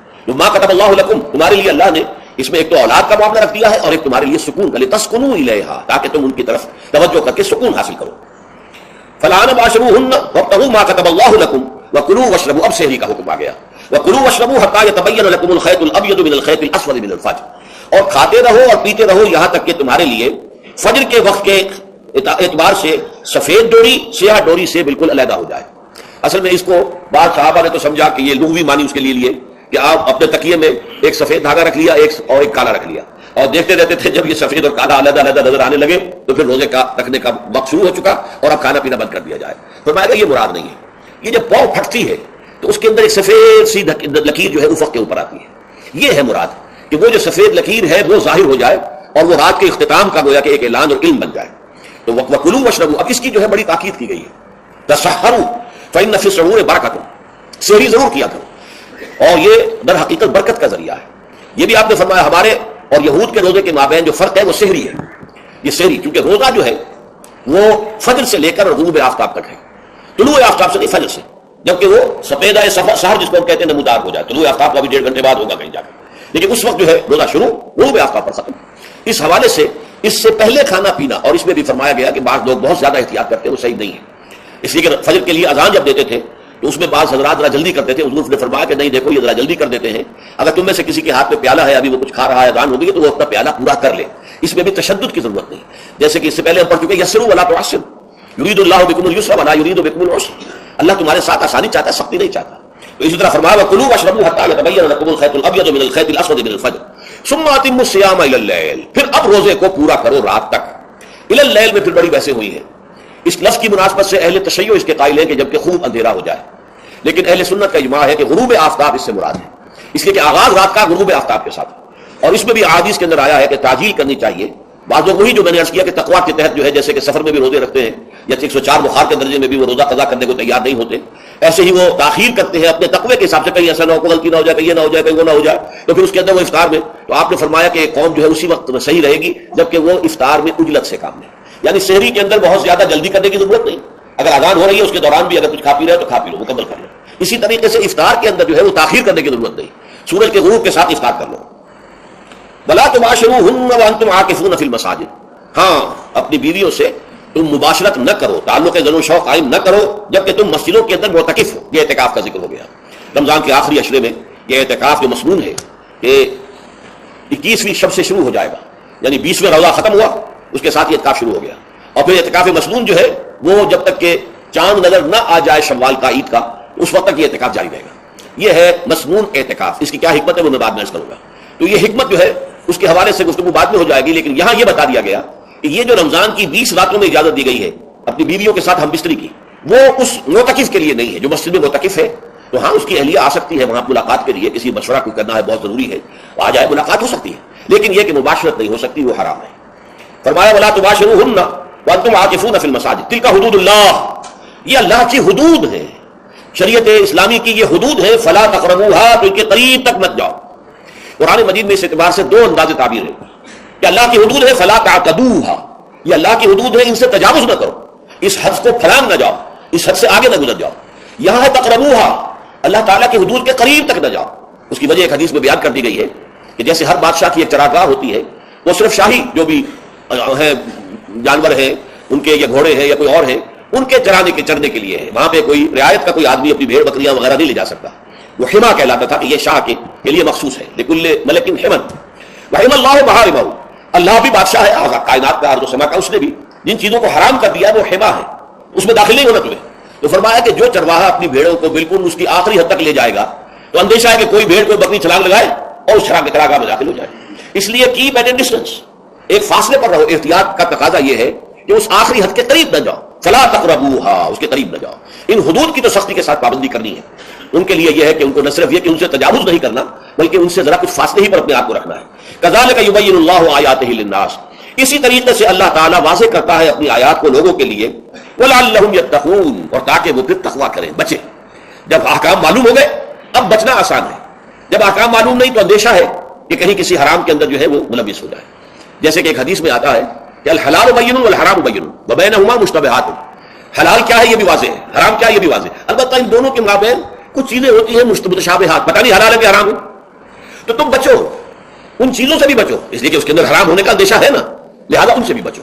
جو صریحاً حلال ہے اسی پر اکتفا کرو، جن کے بارے میں تعین نہیں ہو پا رہا ہے کہ وہ حلال ہے، البتہ یہ بھی ثابت نہیں ہو رہا کہ وہ حرام ہے، تو ان سے بچ، یہ تقویٰ کا تقاضا ہے۔ اگرچہ قانونی اعتبار سے یہ کہا جائے گا کہ وہ مباح ہے، جس شے کی حرمت کا ثبوت ہمیں کتاب اللہ اور سنت رسول سے نہ ملے وہ مباح ہے، لیکن یہ ہے کہ تقویٰ کا تقاضا یہ، قانون کا تقاضا یہ کہ مباح کو آپ اختیار کریں گے تو آپ پر گرفت نہیں ہوگی، اس لیے کہ اس کی حرمت ثابت نہیں ہے، لیکن تقویٰ کا تقاضا یہ ہے کہ آپ صرف اس شے پر اکتفا کریں کہ جس کے حلال ہونے کے لیے ثبوت اور دلیل موجود ہے۔ تو یہ ہے کہ تلک حدود اللہ فلا تقربوها کذالک یبین اللہ لکم للناس آیاتہ للناس لعلہم یتقون۔ یہ احکام ہے تکمیلی روزے کے، جس کے ضمن میں میں نے کچھ احادیث نبویہ کے حوالے سے بھی ان کی مزید وضاحت کر دی۔ اب آئیے تیسری بات، روزے کا اصل حاصل کیا ہے؟ اب پہلی آیت پر ہمیں توجہ دینی ہوگی، یا ایھا الذین آمنوا کتب علیکم الصیام، اہل ایمان تم پر روزہ فرض کیا گیا، لکھ دیا گیا، طے کر دیا گیا، اگرچہ جیسا کہ میں نے عرض کیا یہ ابتدائی حکم ہے اور اس میں وجوب علی التخییر وہ بعد میں آ چکا دوسری آیت میں، کما کتب علی الذین من قبلکم، جیسے کہ یہ فرض کیا گیا تھا ان پر جو تم سے پہلے تھے، یعنی یہود اور نصارہ، ان پر بھی یہ روزہ جو ہے یہ فرض تھا۔ البتہ احکام مختلف ہو گئے، جیسے جمعے کا دن اور جمعے کو چھوڑ کر یہودیوں نے سبت کا دن اختیار کیا، عیسائیوں نے جو ہے وہ سنڈے کو اختیار کر لیا، لیکن احکام میں فرق ہے۔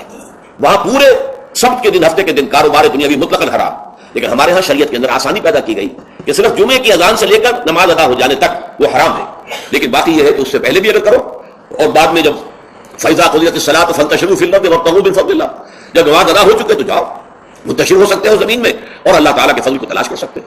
تو اسی طریقے سے اگرچہ حکم روزہ جو ہے وہ تو سابقہ امتوں میں بھی تھا، لیکن یہ اس کے احکام جو ہے ان کے اندر تغیر و تبدل ہے۔ کتب علیکم الصیام کما کتب علی الذین من قبلکم لعلکم تتقون، تاکہ تمہارے اندر تقوی پیدا ہو جائے۔ اب یہ ہے حکمت صوم کی پہلی آیت۔ تقوی کسے کہتے ہیں؟ بچنا۔ کس چیز سے بچنا؟ اللہ نے جو چیزیں حرام کی ان سے بچنا، اللہ کے احکام کو توڑنے سے بچنا۔ دیکھیے یہ لفظ جو ہے اس کا مادہ ہے وا، قاف اور یا، وقا۔ وقا یقین کے معنی ہے کسی کو بچانا۔ ہم دعا مانگتے وقنا عذاب النار، اے اللہ ہمیں آگ کے عذاب سے بچا لے، لیکن اتقا، ارتقا بنتا ہے باب افتعال، واو تے میں شامل ہو گئی تو اتقا، اور اسی سے تقوی ہے۔ تقوی کے معنی کیا ہے؟ بچنا، خود بچنا۔ وقا یقین دوسرے کو بچانا، بچنا اللہ کے احکام کو توڑنے سے، اللہ کی حرام کردہ چیزوں میں ملوث ہونے سے، اللہ کے غضب سے، غصے سے، اللہ کی ناراضگی سے، اور آخرت میں اللہ کے عذاب سے۔ یہ بچنے کی روش ہے، پوری زندگی میں بھی اس کو جاری رکھو۔ یہ تقوی زندگی میں کیا ہوگا؟ اللہ کے احکام کو توڑنے سے بچنا، اللہ کی حرام کردہ چیزوں میں ملوث ہو جانا، ان کا استعمال کرنا، کھانے پینے سے متعلق ہو یا وہ شہوت سے متعلق ہو یا کسی اور چیز سے متعلق ہو، اس سے بچنا۔ اور یہ بچنا جو ہے آخرت میں نتیجہ خیز ہوگا، جہنم سے بچاؤ ہو جائے گا، آگ کے عذاب سے نجات مل جائے گی۔ اچھا روزے کا اس سے تعلق کیا ہے یہ سمجھ لیجیے۔ دیکھیے ہمارے گناہوں کا سب سے بڑا سبب ہمارے نفسانی تقاضے ہیں۔ ہم ایک حیوان بھی ہیں اور حیوان سے بڑھ کر بھی کچھ ہے، وہ میں بعد میں عرض کروں گا، لیکن حیوان تو ہے۔ جیسے ہر حیوان کو کچھ خوراک کی ضرورت ہے، ہمیں بھی ضرورت ہے۔ ہر حیوان کو بقائے نسل کا معاملہ جنسی ہے، وہ ہمارا بھی ہے۔ ہر حیوان کو کوئی نہ کوئی سر چھپانے کی جگہ چاہیے، کوئی گھونسلہ ہو، کوئی کھو ہو، کوئی بل ہو، کچھ بھی ہو، اسے چاہیے آخر۔ اسی طریقے سے ہمارے سارے تقاضے ہیں۔ حیوانات کو بھی آرام چاہیے، ہمیں بھی آرام چاہیے۔ یہ حیوانی تقاضے جو ہیں، جن کو ہم کہیں گے اینیمل انسٹنکٹس، ہمارے وجود کے اندر ہیں یہ، اور ان کا تقاضا ہمارے اندر سے ابھرتا ہے۔ اسی کو ایڈ اینڈ لیبیڈو کہا ہے فرائڈ نے۔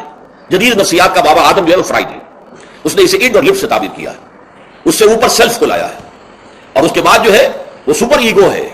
تو یہ تین درجے اس نے متعین کیے ہیں، اور میں اس کی دقت نظر، ایکوٹی آف آبزرویشن کا بہت قائل ہوں۔ اگرچہ نظریات کا جو نتیجہ اس نے نکالا ہے وہ غلط ہے، لیکن ایکوٹی آف آبزرویشن کا قائل ہوں کہ اس نے انسانی شخصیت کے تین لیولز کو آئیڈینٹیفائی کیا ہے۔ یہی تین لیولز ہمارے ہاں، نفس، قلب، روح، یہ تین لیولز ہیں۔ اس نے کہا ایڈ اینڈ لیبیڈو یہ لوئسٹ ہے، پھر ایگو، سیلف، پھر سپر ایگو۔ تین لیول وہ بھی مانتا، اگرچہ ان کی تعبیر اس نے غلط کی ہے، لیکن جہاں تک ایڈ اور لیبیڈو کی تعبیر ہے وہ صحیح ہے، وہ حیوانی تقاضے۔ اچھا ان حیوانی تقاضوں کے بارے میں یہ بات بالکل واضح رہنی چاہیے کہ یہ اندھے بہرے ہیں، انہیں صرف اپنی گریٹیفیکیشن، اپنے تسکین سے جو ہے ساری بحث ہے، اس سے کوئی غرض نہیں کہ حلال ذریعے سے ہو حرام ذریعے سے ہو۔ پیٹ کھانے کو مانتا ہے بھوک کے اندر، اب آدمی جو ہے حرام کے اندر بھی بیمار بیٹھتا ہے، یہاں تک کہ خود شریعت اجازت دیتی ہے کہ اگر جان پر بن جائے آدمی جو ہے وہ فاقے سے مر رہا ہو تو وہ کوئی حرام چیز کھا کر بھی اپنی جان بچا سکتا ہے، لیکن عام حالات میں نہیں۔ لیکن ہو سکتا ہے ہمارا چٹخارا جو ہے وہ حرام کی طرف ہمیں لے جائے، کسی کو واقعتاً اللہ نہ کرے کہ سور کے گوشت کا چسکا لگ جائے، اس کے بغیر بچتا ہی نہیں، کھاتا ہے، شراب کی عادت ہو گئی پیتا ہے، یہ نہیں۔ تو ہمارا پیٹ مانگتا ہے اور اسے اس سے غرض نہیں کہ حلال سے کھایا ہے یا حرام سے کھایا۔ ہماری شہوت اپنی تسکین چاہتی ہے، اسے اس سے غرض نہیں کہ حلال سے یا حرام سے، جائز سے یا ناجائز سے۔ اسی طریقے سے ہمارے تمام تقاضے جو حیوانی ہیں، ایک تو یہ کہ بہت زوردار ہیں، اور چونکہ وہ اندھے بہرے ہیں لہذا جو قرآن میں کہا گیا ان النفس لامارۃ بالسوء، یہ نفس کو بدی کا حکم دیتا ہی ہے۔ یہ گویا کہ اس کے اندر رجحان جو ہے انہیرنٹ ہے کہ وہ بدی کی طرف انسان کو ترغیب دلاتا ہے، چاہے وہ اپنی ضروریات سے متعلق ہو، چاہے چٹخاروں سے متعلق ہو، چاہے جو بھی لذت اسے درکار ہے اس سے متعلق ہو، چاہے وہ جنسی لذت ہے اور چاہے وہ طعام کی، یعنی جسے ہم کہتے ہیں کہ انسان جو ہے وہ اپنے پیٹ اور فرج کا غلام بن کر رہ جائے، اس لیے کہ جو تقاضا بھی آیا ہے اس کو وہ پورا کر رہا ہے۔ یہ جو کیفیت انسان کی ہے، اس کے لیے ایک مشق جو ہے وہ روزہ فراہم کرتا ہے۔ روزے کے آپ نے 12، 13، 14 گھنٹے کا بھی روزہ ہوتا ہے، بعض جگہوں پر 16، 17 گھنٹے کا روزہ ہوتا ہے۔ اس عرصے میں آپ اپنے نفس کو حلال چیزوں سے بھی روکے رکھتے ہیں۔ اس منہ گھوڑے کو، منہ گھوڑے کو جو ہے آپ اس کی لگام کس کر رکھتے ہیں کہ حلال بھی نہیں کھانے دے رہے، بھوک لگی ہو یا کھانا بہترین موجود ہے نہیں کھا سکتے، اللہ کا حکم نہیں ہے، اللہ کی اجازت نہیں۔ شدید پیاس ہے، بہترین مشروبات فریج میں رکھی ہوئی ہے، نہیں کھا سکتے، نہیں پی سکتے، جائز نہیں ہے، حالانکہ حلال ہے، حرام نہیں ہے۔ بیوی موجود ہے، یا جیسے کہ لونڈیوں کا معاملہ ہوتا تھا، لونڈی موجود ہے لیکن نہیں، آپ اپنی شہوت جو ہے وہ اس سے پوری نہیں کر سکتے. یہ پابندیاں نفس کے اوپر لگانا یہ ایک مشق ہے، یہ ایک ریاضت ہے. اس ریاضت کا حاصل یہ ہونا چاہیے کہ انسان بقیہ 11 مہینوں میں اپنے آپ کو حرام سے تو بچائے نا. یہاں وہ حلال سے رکا ہوا ہے اللہ کے حکم سے، کہ حلال چیز بھی نہیں کھا رہا، دن بھر نہیں پی رہا، دن بھر نہیں اپنی کوئی شہوت پوری کر رہا، دن بھر حلال ذرائع سے بھی، تو اس سے اس کے اندر یہ ایک اس کو ہم کہیں گے سیلف کنٹرول پیدا ہوگا، اپنے نفس کو قابو میں کر لے. یہ گویا کہ اس کا سب سے پہلا اس روزے کی ریاضت، روزے کی مشق کے حوالے سے یہ اس کی حکمت ہوئی کہ اس سے کے ذریعے سے انسان میں سیلف کنٹرول پیدا ہو رہا ہے، ضبط نفس. یہاں پہ تھوڑی سی میں وضاحت کر دوں. رہبانیت کے اندر آپ کو معلوم ہے کہ سیلف اینیہیلیشن، انگریزی الفاظ جو ہیں وہ زیادہ بعض لوگوں کے لیے واضح ہوں گے، نفس کشی، نفس کو کچل دینا، ختم کر دینا، مار دینا، یہ رہبانیت میں ہوتا ہے، اسلام میں نہیں. اسلام کا نظام بڑا متوازن ہے. ان لنفسک علیک حقا وان لزوجک علیک حقا وان لزوجک علیک حقا. حضور نے فرمایا دیکھو تمہارے نفس کا بھی تم پر حق ہے، اسے مناسب حد تک آرام دینا بھی تمہارے ذمہ ہے، اسے غذا بہم پہنچانا بھی تمہارے ذمہ ہے. فرق صرف کیا ہے؟ حلال سے ہو حرام سے نہ ہو. اس کی شہوت کو پورا کرنا بھی تمہارے ذمہ ہے. فرق صرف کیا ہے؟ جائز راستے سے ہو حرام سے نہ ہو. اس کا نام ضبط نفس ہے، سیلف اینیہیلیشن، نفس کو کچل دینا. یہ جو تپسیاں جو ہے ہندو سادھو کرتے رہے ہیں، اور جو سب سے زیادہ معاملہ جو ہے وہ جو راہب ہوتے تھے حضرت مسیح علیہ السلام کے پیروکاروں میں، انہوں نے تاریخ کے اندر جو مثالیں دی ہیں اس کا جو ہے اندازہ کرنا مشکل ہو جاتا ہے کہ کس درجے وہ لوگ اپنے نفس کو کچل دیتے تھے، جس کا قرآن مجید میں سورہ حدید میں ذکر بھی ہے. اکثر لوگ پابندی نہیں کر سکتے تھے، اپنے اوپر پابندیاں لگانے کے بعد غلط راستوں پر بھی چل پڑتے تھے، لیکن جو لوگ ان پابندیوں کو نبھاتے تھے وہ کس انتہا تک جاتے تھے. کبھی آپ جو ہے ہسٹری آف کرسچن منسٹسزم پر جو تاریخ کی کتابیں لکھی رہی ہیں ان کو پڑھیں تو اندازہ ہوگا. مولانا مودودی نے تفہیم القرآن میں اس کا کچھ حوالے دیے ہیں. واقعہ یہ کہ رونگٹے کھڑے ہو جاتے ہیں انسان پر کہ اس درجے میں انہوں نے اپنے نفس کو کچلا. ہمارے صوفیہ کے یہاں بھی بعض ایسی روایات صحیح ہے یا غلط ہے بیان کی جاتی ہیں، لیکن اسلام کا اصل معاملہ کیا ہے؟ توازن، اعتدال. تمہارے نفس کا بھی تم پر حق ہے، ان لنفسک علیک حقا، تمہاری بیوی کا بھی تم پر حق ہے، وان لزوجک علیک حقا، اور تمہارا جو بھی کوئی ملاقاتی آئے، کوئی دوست ہے، اس کا بھی زوجک علیک حق ہو، زیارت کرنے کے لیے کوئی آیا اس کا بھی حق ہے، ان کے حقوق ادا کرو. حضرت عبداللہ بن عمرو بن العاص رضی اللہ تعالیٰ عنہما صحابہ کرام میں اس اعتبار سے بہت ممیز تھے کہ ان پر عبادت جو ہے، عبادت گزاری کا اتنا غلبہ ہو گیا تھا، ہر روز روزہ رکھتے تھے اور رات کو پوری رات کھڑے رہتے تھے. حضور کو اطلاع دی گئی، حضور نے طلب کیا فوراً. آپ نے فرمایا یا عبداللہ الم نخبر، کیا ہمیں یہ خبر نہیں دی گئی انک تصوم الدہر وتقوم اللیل، کہ تو ہمیشہ رات کو کھڑا رہتا ہے نماز میں اور ہر روز روزہ رکھتا ہے. اب ظاہر بات ہے حضور کے حضور میں جھوٹ کیسے بولتے؟ ویسے بھی جھوٹ بولنے کا سوال نہیں ثابت لیے تو عرض کیا بلا یا رسول اللہ ایسی تو صحیح ہے. فرمایا لا تفعل، ارجو ایسا مت کرو. فإن لنفسک علیک حقا وإن لزوجک علیک حقا وإن لزوجک علیک حقا، تمہارے نفس کا بھی تم پر حق ہے. روزہ رکھو بھی اور افطار بھی کرو. بہترین روزہ جو ہے وہ حضرت داؤد علیہ السلام کا تھا، ایک دن روزہ رکھتے تھے، ایک دن افطار کرتے تھے. لیکن یہ ہے کہ آپ ہفتے میں 2 دن روزے حضور کے ہیں، سوموار کو اور جمعرات کو، مہینے میں 3 روزے یہ ہیں. اس میں گویا کہ سنت پر عمل بھی ہو جائے گا. لیکن یہ کہ ہمیشہ روزہ رکھنا، بلکہ یہاں تک کہا گیا ما صام من صام الدہر، جو ہمیشہ روزہ رکھتا ہے اس نے روزہ رکھا ہی نہیں. کیا مطلب؟ یہ تو اس نے اپنی ہیبٹس بدل لی ہے. ہیبٹس ہو گئی ہے یہ کہ سارا دن بھر نہیں کھانا، صبح کھانا شام کو کھانا، بس. یہ تو اس نے اپنی ہیبٹ بدل لی ہے، روزہ ہیبٹ بن گیا اس کا. ما صام من صام الدہر، جس نے ہمیشہ روزہ رکھا اس نے روزہ رکھا ہی نہیں. اس لیے کہ روزہ تو در حقیقت اس شخص پر شاخ گزرتا ہے جس کو عادت ہے دن میں کھانا کھانے کی، اس کو دن کے اندر 3 کھانے کھانے کی عادت ہے، تبھی تو وہ شاخ گزرے گا. اگر وہ عادت ہی آپ نے بدل لی ہے تو ظاہر بات ہے کہ پھر روزے کی جو برکت ہے وہ تو ظاہر نہیں ہوگی. تو بہرحال اس اعتبار سے غور کیجئے کہ یہ پہلا حکم جو ہے روزے کا لعلکم تتقون، تاکہ تمہارے اندر تقوی پیدا ہو جائے، اپنے نفس پر کنٹرول پیدا ہو جائے. اس کو یوں سمجھیے کہ یہ ایک بڑا منہ زور گھوڑا ہے، ہمارا جو نفس ہے، ہمارا جو جسم ہے، حیوانی نظام. اس پر ہماری خودی یا ہماری انا یا ہماری ایگو یا ہمارا سیلف یہ اس پر حکمران ہے. اس کا گھوڑے کا سوار ہے. اب اگر گھوڑا منہ زور ہے اور سوار کے قابو میں نہیں ہے تو کیا نتیجہ نکلے گا؟ اب وہ گھوڑے کے اختیار میں ہے، سوار صاحب کی جان جو ہے وہ جا کر پٹخ دے کہیں کسی کھائی میں گرائے، کسی اور جگہ گرائے، وہ تو گویا کہ اس کے رحم و کرم پر ہے. ہاں اگر سوار تکڑا ہے اور سوار نے جو ہے گھوڑے کو قابو میں کیا ہوا ہے، اس کی رانوں میں بھی جان ہے، دبایا ہوا ہے گھوڑے کو اپنی رانوں کے درمیان، تو ظاہر بات ہے کہ اب یہ گھوڑا جو ہے بہت بڑی ایسٹ ہے اس کے لیے. اب گھوڑا ادھر جائے گا جدھر سوار نہیں جانا چاہے گا. سوار اپنے مقصد اپنی منزل تک پہنچے گا گھوڑے کے ذریعے سے. اور اگر برعکس ہے جیسا کہ میں عرض کر چکا ہوں تو وہ سوار جو ہے وہ گھوڑے کے رحم و کرم پر ہے. یہی معاملہ ہے. ہماری خودی یا ہماری انا یا ہمارا ایگو یہ در حقیقت یہ راکب ہے اور ہمارا وجود حیوانی یہ مرکب ہے، یہ گھوڑا ہے. اگر ہم قابو یافتہ ہو اپنے اس گھوڑے کے اوپر تو یہی جسم ہمارے لیے ایک بہت بڑا ایسٹ ہے. ہاتھوں سے نیکی کمائیں گے، پاؤں سے نیکی کمائیں گے، آنکھوں سے نیکی کمائیں گے، کانوں سے نیکی کمائیں گے، یہ ساری نیکیاں کمانے کا ذریعہ بن جائے گا. تلاوت قرآن سن رہے ہیں تو کانوں کی نیکی ہو رہی ہے، قرآن دیکھ کر پڑھ رہے ہیں تو آنکھوں کی نیکی ہو رہی ہے. یہ سارے ہمارے اعصاب، ہمارے تمام اعضاء و جوارح نیکی کا ذریعہ ہے. لیکن اگر کہیں یہ ہمارا نفس امارہ ایڈ اور لبیڈو ہم پر قابو پا لے تو پھر ہم اس کے رحم و کرم پر ہیں، پھر وہ ہمیں جس کھائی میں چاہے گا گرا دے گا. تو اس اعتبار سے روزہ مجرد ابھی روزے کی بات ہو رہی ہے، وہ روزہ خاص طور پر کہ جس کا حکم پہلے دیا گیا ایام معدودات، اس کے بارے میں اس کی حکمت، مجرد روزے کی حکمت کیا ہے؟ ضبط نفس. اسی ضبط نفس کا دوسرا نام تقویٰ ہے. آپ اپنے نفس پر قابو یافتہ ہیں اور پھر اللہ کے سامنے جھک رہے ہیں. یہ ہوئی نا اصل بات. آپ اللہ کے سامنے تو جھک رہے ہیں، اے اللہ میں تیری بندگی کرتا ہوں اور کروں گا، نفس پر قابو ہے ہی نہیں، تو آپ کا یہ کہنا مہمل ہو جائے گا. نفس کا تقاضا ابھرے گا اور آپ اس کے آگے ہاتھ جوڑ کر کھڑے ہو جائیں گے. تو گویا کہ جو آپ نے کہا تھا ایاک نعبد و ایاک نستعین، اس کی پیروی کرنا، اس کو پورا کرنا، اس کا تقاضا بجا لانا آسان کام نہیں ہے. جو بھی گویا مسلمانوں میں لرزم کہ دامن مشکلات لا ادارہ، جب میں کہتا ہوں کہ میں مسلمان ہوں تو میں مجھ پر کب کب اتاری ہوتی ہے، لیکن مجھے معلوم ہے کہ لا الہ کہنے کا مقصد کیا ہے، مطلب کیا ہے، اس کے تقاضے کیا ہے. تو روزہ مجرد روزے کی غرض و غایت تقویٰ یا ضبط نفس یعنی سیلف کنٹرول، اور اس سیلف کنٹرول کے ساتھ اپنے پورے وجود کو اللہ کے سامنے جھکا دینا، یہ عبادت ہے. اب آئیے اس عبادت کے لیے، روزے کے لیے رمضان کا مہینہ کیوں منتخب کیا گیا بالآخر؟ پہلے تو ہر مہینے کے 3 دن تھے، بالآخر مستقل تا قیام قیامت اور رمضان کا مہینہ ہے. اس کی علت کیا ہے؟ ظاہر بات ہے کہ سارے 12 مہینے اللہ ہی کے ہیں، ہفتے کے سارے دن اللہ ہی کے ہیں.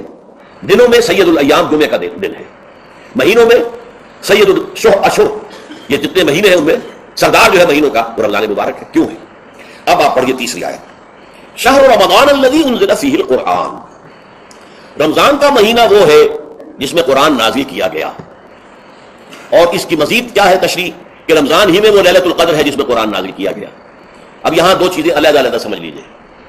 ہمیں معلوم ہے کہ قرآن حضور پر نازل ہوا 32 برس میں، نہیں 22 برس میں، 610 عیسوی سے لے کر اس موضوع پر آج شام کو تقریر ہوگی انشاءاللہ مفصل تعارف قرآن کے ضمن میں بعد نماز عشاء قرآن اکیڈمی کی مسجد میں، کیونکہ معلوم نہیں کہ آج چاند ہو جائے گا یا نہیں ہو جائے گا. لہٰذا دور ترجمہ قرآن کل سے شروع ہوگا، اور آج جو ہے تعارف قرآن اور سورہ فاتحہ کا کچھ مفہوم میں بیان کروں گا تاکہ یہ کہ رمضان مبارک کے لیے تمہید ہو جائے. پھر اگر چاند ہو گیا تو چھوٹی چھوٹی صورتوں کے ساتھ ہم تراویح مکمل کر لیں گے. ترجمہ قرآن کے ساتھ تراویح کل سے شروع ہے. بہرحال اس ضمن میں رمضان کا چناؤ جو ہوا ہے تو یہ ترجیح بلا مرجح نہیں ہے، ایسے ہی نہیں کہ خیوری اس کو ترجیح دے دی گئی. اس کی حکمت ہے، غایت ہے، علت ہے، اس کا سبب ہے. رمضان کا مہینہ وہ ہے جس میں قرآن نازل کیا گیا، اسی میں وہ لیلۃ القدر ہے جس میں قرآن نازل کیا گیا. اگرچہ ہم جانتے ہیں کہ حضور پر قرآن نازل ہوا ہے 22 برس میں، 610 عیسوی سے 632 تک. اس مہمے کو کیسے حل کریں گے؟ اس کا حل کیا ہے؟ رمضان مبارک کی ایک شب مبارک لیلۃ القدر میں پورا قرآن لوح محفوظ سے دفعتاً پورا کا پورا سمائے دنیا، پہلا آسمان جو ہے ہمارا، اس کے اوپر نازل کر دیا گیا. اس کے لیے لفظ انزلہ، انزلہ ینزل انزالن کے معنی ہے دفعتاً کسی چیز کو اتار دینا، اور نزلہ ینزل تنزیلا کے معنی ہے رفتہ رفتہ درجہ درجہ درجہ درجہ درجہ اتارنا. اعلام، عالم یعلم اعلاما، کسی شے کو خبردار کر دینا، بتا دینا، بس ہم نے بتا دیا تم جانو تمہارا کام. تعلیم یہ ہے اس کو درجہ بدرجہ سمجھانا، اس کے دماغ میں اتارنا، دیکھنا کہ اتنی بات سمجھ گیا تو اگلی بات سمجھانا، یہ سمجھ میں آ گئی تو اگلی بات، تعلیم اس کو کہتے ہیں. تو انزال دفعتاً اتار دینا، تنزیل رفتہ رفتہ تدریجاً تھوڑا تھوڑا کر کے اتارنا. تو حضور پر تنزیل ہوئی ہے، فإنہ نزلہ علی قلبک، جبرائیل نے اس قرآن کو تھوڑا تھوڑا تھوڑا تھوڑا کر کے نزلناہ تنزیلا رتلناہ ترتیلا، ہم نے تھوڑا تھوڑا کر کے اتارا. لیکن لیلۃ القدر میں جو ماہ رمضان مبارک کی شب ہے آخری عشرے کی، اس میں پورا قرآن اتار دیا گیا تھا لوح محفوظ سے سمائے دنیا تک. شہر رمضان الذی انزل فیہ القرآن ھدی للناس وبینات من الھدی والفرقان. یہ قرآن کیا ہے؟ کیا بنا کر نازل کیا گیا؟ یہ حال ہے، یہ لوگوں کے لیے، پوری نوع انسانی کے لیے ہدایت ہے، اور یہ ہدایت بینات کی شکل میں آئی، واضح تعلیمات جن میں کوئی شک و شبہ کی گنجائش نہیں. از خود روشن، بینہ اسے کہتے ہیں وہ شے جو از خود روشن ہو، جس کو ہم کہتے ہیں کہ آفتاب آمد دلیل آفتاب. جب سورج طلوع ہو گیا تو اپنے وجود پر وہ خود دلیل ہے، اسے کسی اور دلیل سے ثابت کرنے کی ضرورت نہیں ہے، از خود واضح. تو بینات من الھدی، جو قرآن کی بنیادی ہدایت ہے وہ بینات پر مشتمل ہے، واضح چیز ہے جو انسان کے لیے، اس کی فطرت کے لیے جانی پہچانی چیز ہے. یہ کوئی باہر کی چیز نہیں آ رہی ہے، اس کے قلب کی گہرائیوں کے اندر یہ سب کچھ موجود ہے، اور اس کی گواہی اس کے قلب کی گہرائیوں سے نکلتی ہے. ہاں دیکھنا تقریر کی لذت کے جو اس نے کہا، میں نے یہ جانا کہ گویا یہی میرے دل میں ہے، اس نے تو میرے اپنی فطرت کی ترجمانی کی ہے. والفرقان، بینات من الھدی والفرقان، یہ بینات کا اطلاق فرقان پر بھی ہو رہا ہے. حق و باطل کے اندر فرق کر دینے والی شے، بین صورت میں یہ حق ہے یہ باطل ہے، یہ جائز ہے یہ ناجائز ہے، یہ غلط ہے یہ صحیح ہے.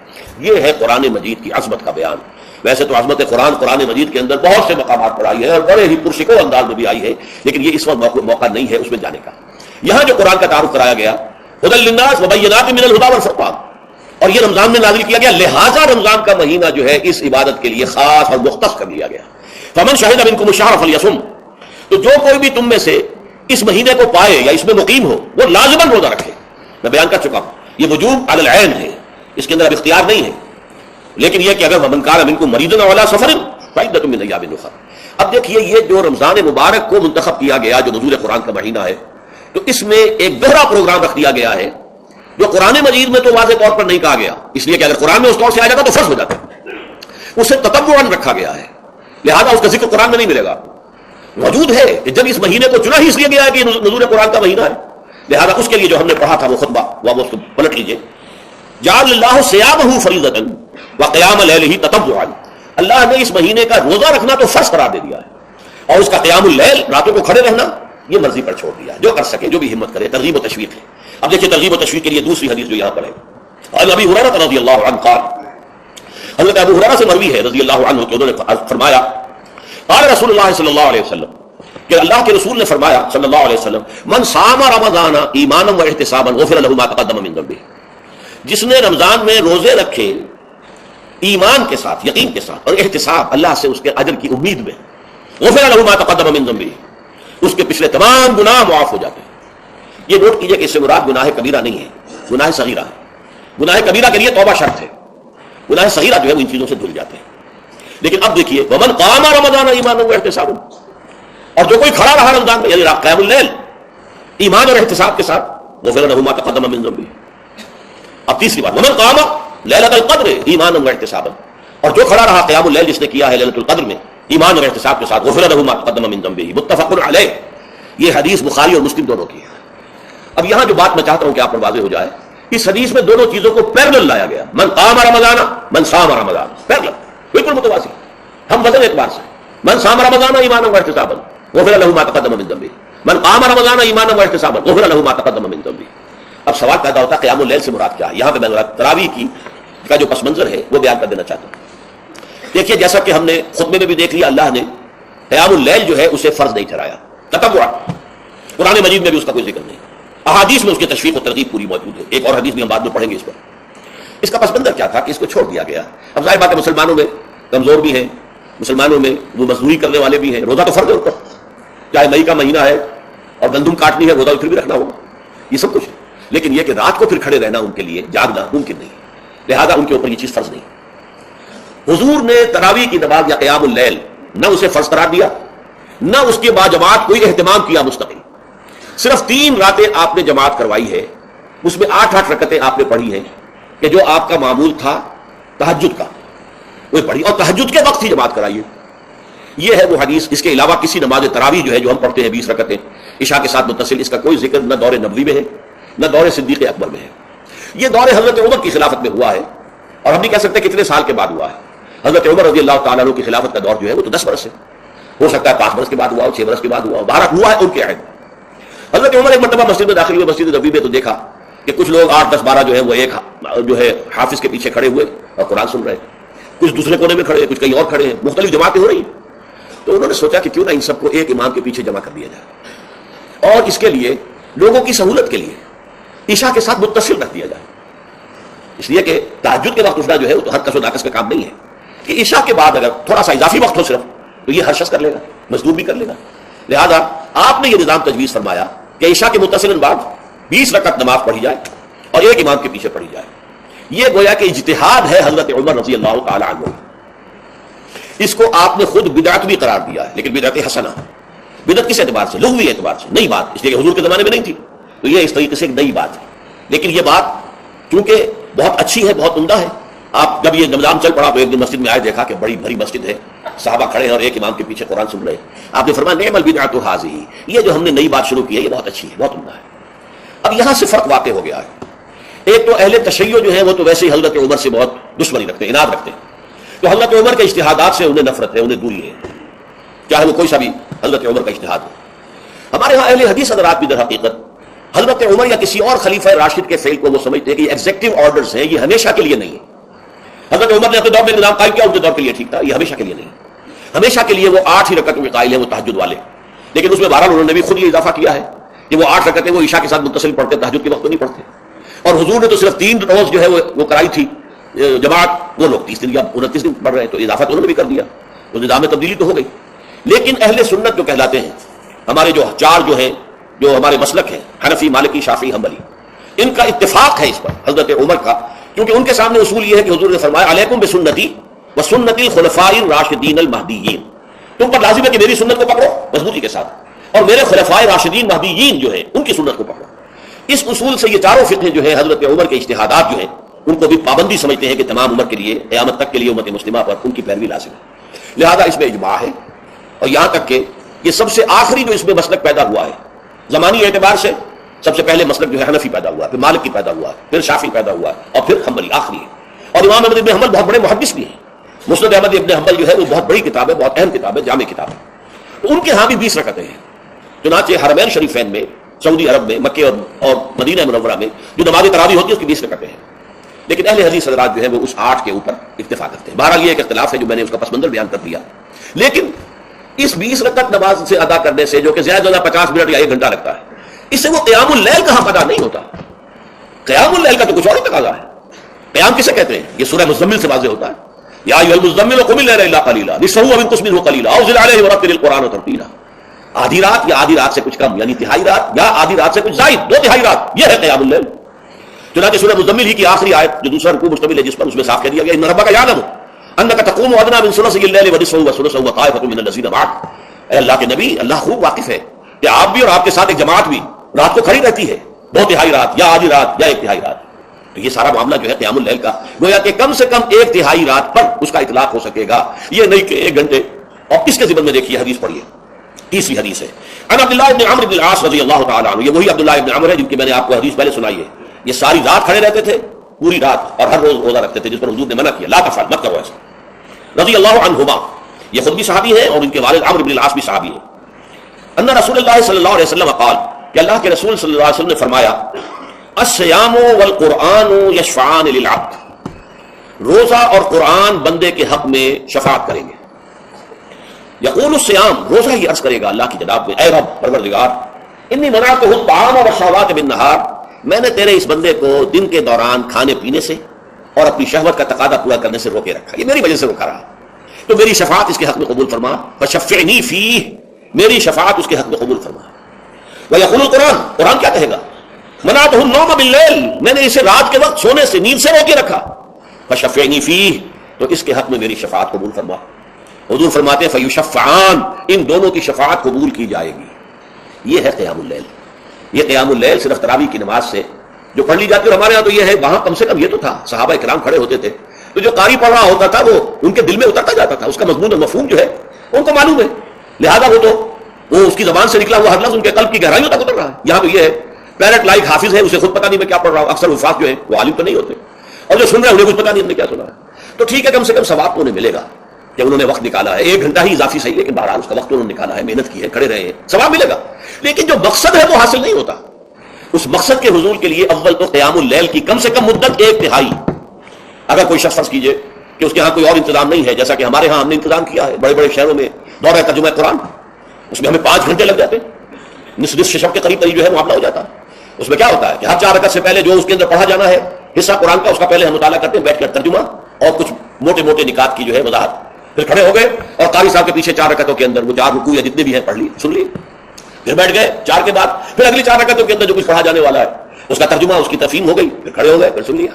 اس طریقے سے 5-6 گھنٹے میں تراویح ختم ہوئی، تو تراویح بھی ہو گئی، حضرت عمر کے اجتہاد پر عمل بھی ہو گیا، 20 تراویح ہو گئی، لیکن یہ ہے کہ اس کے ساتھ جو اصل غرض و غایت ہے قیام اللیل کی وہ بھی حاصل ہو گئی۔ یہ ہم نے 17 سال پہلے شروع کیا تھا یا 18 سال پہلے، اور وہ انشاءاللہ اللہ کے فضل و کرم سے چل رہا ہے، بڑے بڑے شہروں میں ہو رہا ہے، لاہور میں جن مقامات پر ہو رہا ہے وہ تازہ جو ندائے خلافت ہے اس کے اندر آپ اس کی فہرست دیکھ لیں، کراچی میں تو اس سے غالباً 3 گنا مقامات کے اوپر وہ کام ہو رہا ہے، اور دوسرے شہروں میں بھی ہو رہا ہے۔ تو اس سے در حقیقت وہ غرض و غایت، وہ حکمت جو ہے پوری ہوتی ہے کہ یہ دونوں چیزیں پیرلل ہیں۔ من صام رمضان ایمانا واحتسابا غفر له ما تقدم من ذنبه ومن قام رمضان ایمانا واحتسابا غفر له ما تقدم من ذنبه، تو صیام اور قیام جو ہے ان دونوں کا حق ادا ہو جاتا ہے۔ تو یہ ہے شہر رمضان الذي انزل فيه القرآن هدى للناس وبينات من الهدى والفرقان فمن شهد منكم الشهر فليصم ومن كان مريضا او على سفر فعدة من ايام اخرى يريد الله بكم اليسر ولا يريد بكم العسر ولتكملوا العدة ولتكبروا الله على ما هداكم ولعلكم تشكرون۔ اب جو آخری لفظ ہے لعلکم تشکرون، اب اس کی وضاحت سمجھیے۔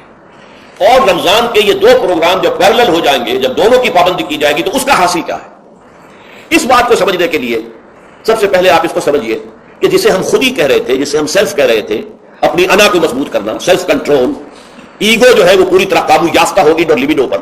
اصل میں اس سے مراد کیا ہے؟ اس پر میں نے تفصیل سے بحث کی ہے عظمت صوم نامی اپنے کتابچے میں. ویسے یہ ہے کہ وہ مشکل ہے، ذرا فلسفیانہ اس کا انداز ہے، لیکن یہ ہے کہ وہی باتیں آسان الفاظ میں جو دوسرا کتاب چاہے عظمت صیام و قیام رمضان مبارک، وہ آسان ہے. اگرچہ یہ دونوں بہت ہی محدود تعداد میں ہمارے پاس ہیں، لیکن یہ کہ میں نے ذکر کر دیا، جو حضرات لینا چاہیں وہ لے لیں. لیکن یہ ہے کہ اس میں اصل پس منظر کیا ہے؟ دیکھیے ہمارا جو وجود ہے انسان کا، یہ کمپوزٹ ہے، مرکب ہے. ہمارے دو وجود ہیں جو جوڑ دیے گئے ہیں. کیسے جوڑ دیے گئے ہم نہیں جانتے، لیکن ہے دو وجود. ایک وجود حیوانی ہے، میں نے عرض کیا تھا پہلے، ہر انسان ایک حیوان بھی ہے مکمل، سارے حیوانی تقاضے ہمارے اندر بھی ہیں. لیکن حیوان اور انسان میں بنیادی فرق یہ ہے کہ انسان کا جو اصل وجود ہے وہ روحانی ہے.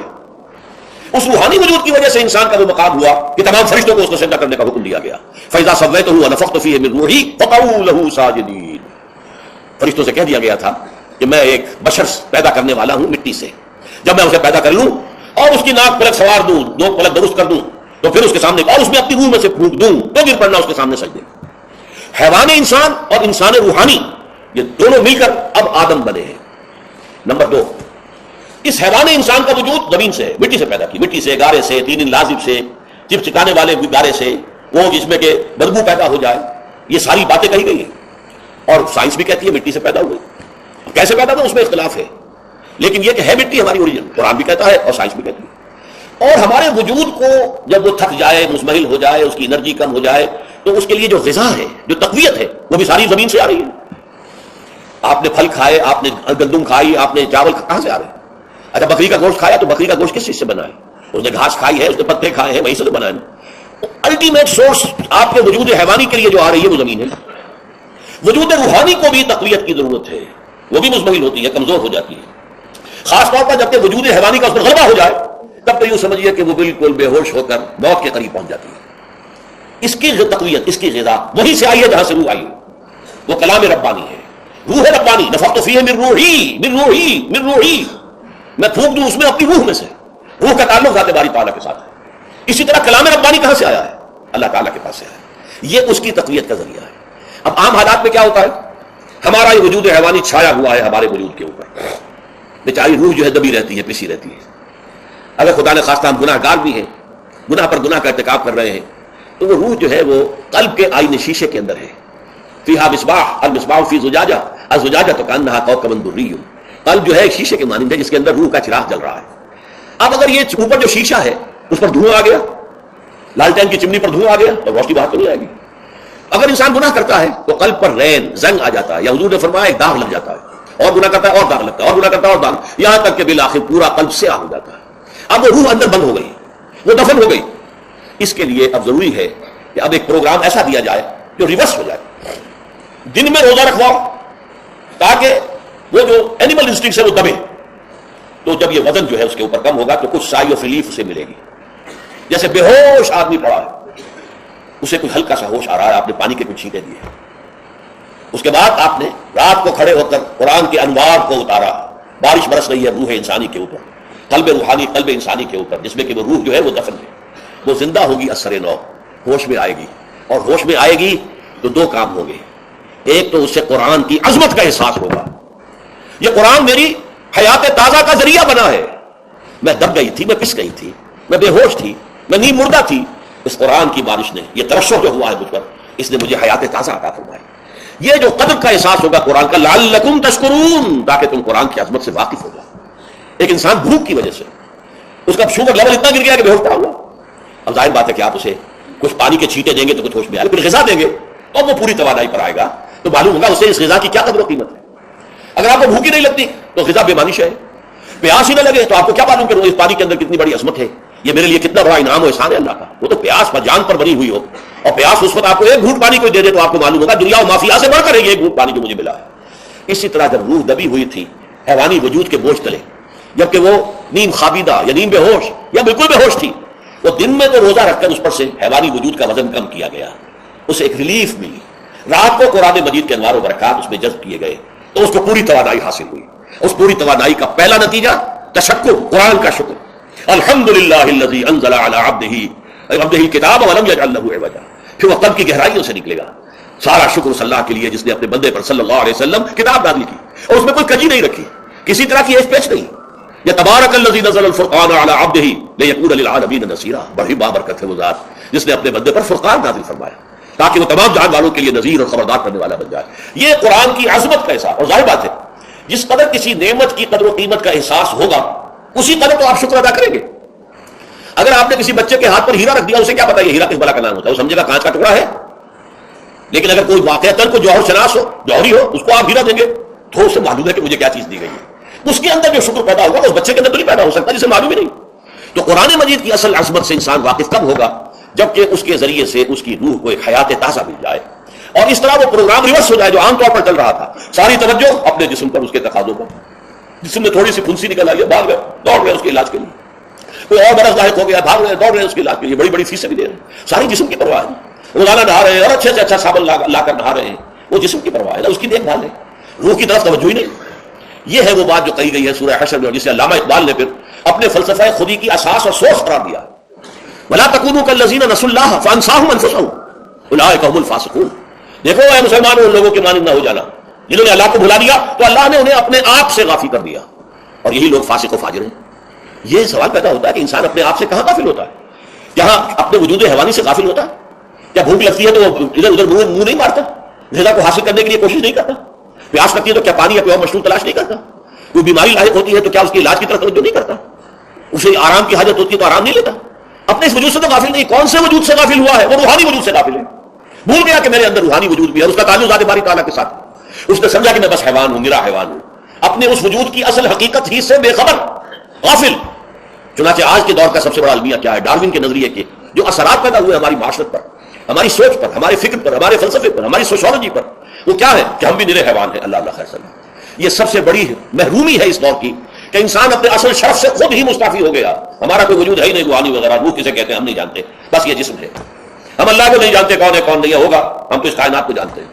ہم روح سے واقف نہیں ہیں تو اپنے جسم کو واقف ہیں. آخرت سے ہمیں کچھ پتہ نہیں، شاید ہو شاید نہ ہو، کچھ پتہ نہیں، لیکن یہ زندگی تو ہے، اسے ہم جانتے ہیں. یہ ہے آج کے انسان کا سب سے بڑا المیہ. اور یہ ہے ماس اسکیل کے اوپر ارتداد، ذہنی طور پر مرتد ہو چکے ہیں انسانوں کی عظیم اکثریت مرتد ہو چکی ہے. یہ ہے در حقیقت کہ روزہ جو ہے اس پروگرام کو آ کر ریورس کرتا ہے. دن میں کھانے پینے، جنسی تقاضے پر پابندی، وہ وجود حیوانی کا وزن کچھ کم ہوا. روح جو دبی ہوئی تھی یا سسک رہی تھی یا بے ہوش تھی یا نیند مردہ تھی، اسے کچھ ریلیف ملا. اب اس کے اوپر قرآن مجید کے تیرے ضمیر پہ جب تک نہ ہو نزول کتاب، گرہ کشاہ ناراضی نہ صاحب کشاف، ہمارے دلوں کے اوپر بارش ہو رہی ہے انوار قرآنی کی. وہ ظاہر بات ہے کہ بغیر سمجھے تو نہیں ہوگی بارش، وہ تو آپ کو سمجھ میں ہوگی تو بارش ہوگی. ورنہ تو یہ ہے کہ ٹھیک ہے میں پہلے بھی عرض کر چکا ہوں، آپ کو ثواب تو ملے گا، لیکن یہ ہے کہ وہ اصل مقصد قرآن کی عظمت کا قلب کی گہرائیوں سے اعتراف جو ہے اور اس پر اللہ کا شکر تو ادا ہوگا. لعلکم تشکرون، جبکہ قرآن مجید جو ہے آپ کے قلب کے اوپر نازل ہے، اس کا مفہوم نازل ہے. اچھا، اس کا دوسرا نتیجہ کیا نکلتا ہے؟ جب وہ روح جو ہے وہ ہوش میں آئے گی، اس کو حیات تازہ مل گئی، وہ اپنے اصل مرکز اور منبع اور سرچشمہ کی طرف جو ہے متوجہ ہوگی. عربی زبان کا ایک مقولہ ہے، کل شیء یرجع الی اصلہ، ہر شے اپنی اصل جڑ کی طرف جو ہے لوٹتی ہے. ہمارا وجود حیوانی زمین سے زمینی کی طرف لوٹتا ہے، یعنی مرنے کے بعد زمینی میں چلا جائے گا. اور نمبر 2، دنیا میں بھی زمینی خواہشات، زمینی تمنائیں، آرزویں وہ ہیں، ولکنہ اخلد الی الارض، جیسے کہ سورہ وہ کہا گیا بلعام بن باعورہ کے بارے میں سورہ اعراف میں، تو زمین ہی کی طرف دھستا چلا گیا. ہماری روح کا منبع اور سرچشمہ ذات باری تعالیٰ ہے، وہ امر رب ہے، لہٰذا فوراً انسان اپنے رب کی طرف متوجہ ہوتا ہے. یہ اللہ کی طرف متوجہ ہو جانا اور پھر اس سے ہم کلام ہونا اور اس سے دعا کرنا، یہ ہے روزے کا اصل مقصد. جب صیام و قیام رمضان مبارک کا دوہرا پروگرام ہوگا تو روح انسانی یا انسان کا حیوانی وجود اپنے مرکز کی طرف مائل پرواز تھا. حسن، اس کو کہہ لیجیے اپنے مرکز کی طرف مائل پرواز ہے. روح ہر شے اپنی اصل کی طرف لوٹتی ہے، لہذا یہ اللہ کی طرف متوجہ ہوگی. یہ اللہ تعالیٰ کی طرف متوجہ ہونے کا معاملہ دنیا میں رہا ہے کہ لوگ کہیں جنگلوں میں جا کر تپسیاں کر کے، غاروں میں بیٹھ کے، بڑی بڑی ریاضتیں کر کے کیا چاہتے تھے؟ مجھ کو ہے تیری جستجو، مجھ کو تیری تلاش ہے، خالق میرے کہاں ہے تو، مجھ کو تیری تلاش ہے. میں نے یہ نظم جو ہے تقریباً 6 سال جو ہے ہر روز صبح، ہمارا جو ہائی اسکول تھا اس میں جو صبح پریئر ہوتی تھی، لوگ سب جمع ہوتے تھے، پورا اسکول جو ہے اس کے سماج طلبا، تو یہ نظم جو ہے پڑھی جاتی تھی. مجھ کو ہے تیری جستجو، مجھ کو تیری تلاش ہے، خالق میرے کہاں ہے تو، مجھ کو تیری تلاش ہے. روح انسانی چاہتی ہے اللہ کا تقرب، اللہ کے قریب ہونا، اللہ سے رشتہ استوار کرنا. یہ وجود حیوانی حائل ہے اس کے راستے میں. یہ حیات دنیاوی اس کے لیے پنجرا بن گئی ہے. اس روح کے لیے یہ در حقیقت ایک قید خانہ ہے. جیسے کہ حضور نے فرمایا کیا دنیا سجن المومن وجنت الکافر، مومن کے حق میں یہ دنیا قید خانہ ہے، اس کی روح جو ہے یہاں آ کر اس جسد حیوانی کے اندر جو ہے وہ دفن ہو گئی ہے، قید خانہ ہے، اس پنجرے میں بند ہو گئی. تو لیکن وہ کافر کے لیے یہی بار و بہار ہے، یہیں پر عیش کرنے ہیں، یہیں پر بدلے لوٹنے ہیں. تو اس سے اگر حقیقت ریلیف ملتا ہے تو انسان متوجہ ہوتا ہے اللہ کی طرف اور دعا کرتا ہے، اللہ سے ہم کلام ہوتا ہے. یہ ہے در حقیقت روزے اور رمضان کا جو دوسرا نتیجہ نکلتا ہے اور بلند ترین نتیجہ ہے. اس کا ذکر ہے آیت نمبر 4 میں. اور یہ کہ بہت سے لوگ ایسے ہیں جو قرآن مجید میں نظم کے بہت قائل ہیں، لیکن میں حیران ہوں کہ اس نظم کے اندر اس کے ربط اور رشتے کو وہ تلاش کرنے سے قاصر رہے. وَإِذَا سَأَلَكَ عِبَادِي عَنِّي فَإِنِّي قَرِيبٌ، جب روح بیدار ہو جائے گی، اسے حیات تازہ ملے گی، تو اے نبی میرے بندے جب آپ سے پوچھیں میرے بارے میں، وہ میرا تقرب چاہتے ہیں، میرا قرب چاہتے ہیں، وہ چاہتے ہیں مجھ سے ہم کلام ہونا، وہ چاہتے ہیں کہ مجھے ان کے ساتھ، ان کو میرے ساتھ ایک نسبت مل جائے. وَإِذَا سَأَلَكَ عِبَادِي عَنِّي فَإِنِّي قَرِيبٌ، انہیں بتا دیجیے میں قریب ہی ہوں، میں دور نہیں ہوں. اور آیا ہے سورہ قاف میں نحن اقرب الیہ من حبل الورید، جو شہ رگ ہے انسان کی اس سے بھی زیادہ قریب ہوں میں اس سے. نوٹ کیجئے کیسے اس کی روح کا تعلق میری ذات کے ساتھ ہے براہ راست. اس کی مثال بھی میں دے چکا ہوں کئی اپنی کتابوں کے اندر. عظمت صوم نامی کتاب آپ پڑھیں گے جو حضرات بھی سمجھ سکے پوری طرح اس کے اندر یہ بات بیان ہوئی. اور اسی لیے دیکھیے حدیث آخری پڑھ لیجئے کہ حضور نے قرار دیا ہے کہ روزہ جو ہے تمام عبادات کے اندر ایک بالکل منفرد شان کا حامل ہے. وعن ابی ہریرہ رضی اللہ تعالی عنہ، اور یہ متفق علیہ روایت ہے بخاری اور مسلم دونوں کی. قال رسول اللہ صلی اللہ علیہ وسلم قال اللہ عز وجل، اسے حدیث قدسی کہتے ہیں. حضور نے فرمایا کہ اللہ فرماتا ہے. تو یہ حدیث بھی ہو گئی کہ حضور نے ہمیں بتائی، اور حدیث قدسی ہو گئی کہ اللہ کا قول ہے جو حضور نقل کر رہے ہیں. قرآن مجید وحی یہ جلی ہے، یہ وحی یہ خفی ہے، لیکن یہ عام حدیثوں کے مقابلے میں اس کا مرتبہ مقام بہت بلند ہے کہ حضور فرما رہے ہیں کہ اللہ فرماتا ہے. یقول اللہ عز وجل کل عمل ابن آدم لہو، ابن آدم کا ہر عمل، ہر نیکی اس کے اپنے لیے، اپنے فائدے کے لیے. الا الصوم، سوائے روزے کے. فإنه لی وأنا أجزی بہ یا اجزا بہ، یہ میرے لیے ہے اور میں خود ہی اس کی بدلہ دوں گا یا میں خود ہی اس کا بدلہ ہوں. یہ دونوں ترجمے. عظمت صوم میں میں نے تفصیل سے بحث کی ہے کہ ویسے تو نماز بھی اللہ کے لیے، اقیم الصلاۃ لذکر. حج کس لیے ہے؟ للہ علی الناس حج البیت من استطاع الیہ سبیلا، اللہ کے لیے. زکوٰۃ کس کے لیے؟ اللہ کے نام پر دی جا رہی ہے، اللہ کے لیے دی جا رہی ہے. صوم میں بات کیا ہے؟ صوم میں اصل چیز ملحوظ کیا ہے؟ روح انسانی کو تازہ کرنا، زندہ کرنا، اس کی حیات تازہ کا بندوبست کرنا، اور روح کا تعلق ذات باری تعالیٰ کے ساتھ. اس تعلق کی مثال یوں سمجھیے جیسے ہمیں معلوم ہے سورج کا فاصلہ ہم سے کتنا ہے، کروڑ میل. لیکن سورج کی کرن جو وہاں سے چل کر یہاں تک پہنچی ہے، کیا اس کا تعلق سورج سے منقطع ہے؟ سورج کے ساتھ تو تعلق قائم ہے. اسی طرح روح انسانی ذات باری تعالیٰ سے بہت دور آ کر کہہ لیجیے ہمارے وجود کے اندر آ گئی، ہمارے قلب کے اندر متمکن ہو گئی. لیکن کیا اس کا تعلق اللہ کی ذات سے منقطع ہے؟ نہیں. لیکن یہ روح ہی اگر مزمحل ہوگی تو تعلق منقطع ہو جائے گا، اس لیے کہ اس روح کے اندر جان نہیں رہی. یہ روح تازہ ہوگی تو اس کا تعلق اللہ کی ذات کے ساتھ اثر و استوار ہو جائے گا. اس لیے یہ کہا یہ میرے لیے، الا الصوم فإنه لی، یہ میرے لیے. وأنا أجزی بہ یا اجزا بہ، میں خود ہی اس کا بدلہ دوں گا یا خود ہی اس کی جزا ہوں. خود ہی اس کی جزا ہوں. اللہ کہ اس بندے کا تعلق میرے ساتھ ایسا قائم ہو جائے گا کہ گویا کہ اسے میں مل گیا. اور میرا یہ مل جانا ہی در حقیقت انسانیت کی معراج ہے. اور دعا کے بارے میں جان لیجیے کہ حضور نے فرمایا الدعاء مخ العبادہ، دعا جو ہے عبادت کا اصل جوہر ہے، لب لباب ہے. اور یہ بھی کہا دعا ہو العبادہ، دعا ہی اصل عبادت ہے، دعا ہی اصل عبادت. دعا جو ہے وہ روح ہے اس کی. اور علامہ اقبال نے اپنے لیکچرز میں جو خطبہ رکھا ہے اس موضوع کے لیے، میننگ آف پریئر ان اسلام، بڑا عظیم ہے. اس نے جو نقشہ کھینچا ہے کہ یہ پریئر کیا ہے؟ انائے صغیر، یہ ایگو میرا، میری انا، میری خودی، انائے صغیر. انائے کبیر کے روبرو آتی ہے. انائے کبیر اللہ، اننی انا اللہ لا الہ الا انا. یہ انا، انائے کبیر اللہ کی انا، وہ عظیم انا. اور یہ چھوٹی سی محدود سی انا. تو ہے محیط بے کراں، میں ہوں ذرا سی آبجو، یا مجھے ہم کنار کر یا مجھے بے کنار کر. اقبال نے پتہ نہیں کس جگہ کس کیفیت میں ڈوب کر یہ شعر کہا ہے. اے اللہ تو ایک ایسے سمندر کے مانند ہے کہ جس کا کنارہ ہی نہیں ہے. اب میں چھوٹی سی ایک پانی کی ایک چھوٹی سی ندی ہوں، آبجو ہوں چھوٹی سی. اب کیا شکل ہے؟ یا تو مجھے اپنے آپ میں ملا لے تاکہ میں بھی ناپیدا کنار ہو جاؤں. دریائے سندھ کا پانی جب سمندر میں گر جاتا تو سمندر بن جاتا. اور یا پھر مجھے بھی بے کنار کر دے، میری وجود کو بھی اتنی وسعت دے دے کہ کوئی کنارہ نہ رہے. اب یہ کیا اس نے سمجھا کیا کہا؟ لیکن میں نے وہی انائے کبیر انائے صغیر. ایک ہے نماز ہم پڑھ لیتے ہیں، آپ نے سارا پڑھ لیا، سارا تعدیل ارکان بھی کر لی، لیکن اگر آپ کا اللہ کے ساتھ ڈائریکٹ کمیونین اور ڈائریکٹ کمیونیکیشن قائم نہیں ہوا تو نماز، جس کو کہ کہا گیا کہ الصلاۃ معراج المومنین، جو قرب حضور کو حاصل ہوا معراج میں، وہ ایک بندہ مومن دنیا میں رہتے ہوئے حاصل کر سکتا ہے نماز میں. اگر اس کی روح جو ہے واقعتاً ہم کا نام ہو رہی ہو الحمدللہ رب العالمین الرحمن الرحیم مالک یوم الدین اہدنا الصراط المستقیم ایاک نعبد و اگر ہم واقعتاً ایسے کہہ رہے ہو کہ ہمیں احساس ہو کہ ہم اللہ کے حضور میں حاضر ہیں اور عرض کر رہے ہیں، سجدہ کریں تو حدیث میں آتا ہے کہ ایسے محسوس ہو کہ گویا کہ میں نے اپنا سر اللہ کے قدموں میں رکھ دیا ہے. یہ ہے نماز. اب جو گفتگو ہو رہی ہے یہ ہم کلامی ہے. الصلاۃ معراج المومنین، اہل ایمان کے حق میں یہ نماز جو ہے یہ معراج کے درجے میں. لیکن یہ نماز کیسے نصیب ہوگی؟ اگر روح سوئی ہوئی ہے، دبی ہوئی ہے، پسی ہوئی ہے، مزمحل ہے یا مردہ ہے، یہ نماز کیسے حاصل ہوگی؟ چاہے آپ 5 وقت کی نماز پڑھ رہے ہو، چاہے آپ نے ہیبٹ بنا لیا ہو نماز کو، چاہے کچھ بھی ہو گیا ہو، لیکن یہ کہ جب تک وہ روح بیدار نہ ہو، جب تک ہم کلامی نہ ہو. افلاق سے آتا ہے نالوں کا جواب آخر، اٹھتے ہیں حجاب آخر، کرتے ہیں خطاب آخر. جب تک یہ نہ ہو، جیسے کہ میں ایک حدیث قدسی انشاءاللہ آج سناؤں گا سورہ فاتحہ کے ضمن میں، کہ اللہ تعالیٰ کے سامنے جب کھڑا ہو کر انسان جب کہتا ہے انی وجہت وجہی للذی فطر السماوات والارض حنیفا، دائیں بائیں سے بالکل اپنا تعلق کاٹ کر میں نے اپنا رخ کر لیا ہے اس اللہ کی طرف جس نے آسمان و زمین کو پیدا کیا.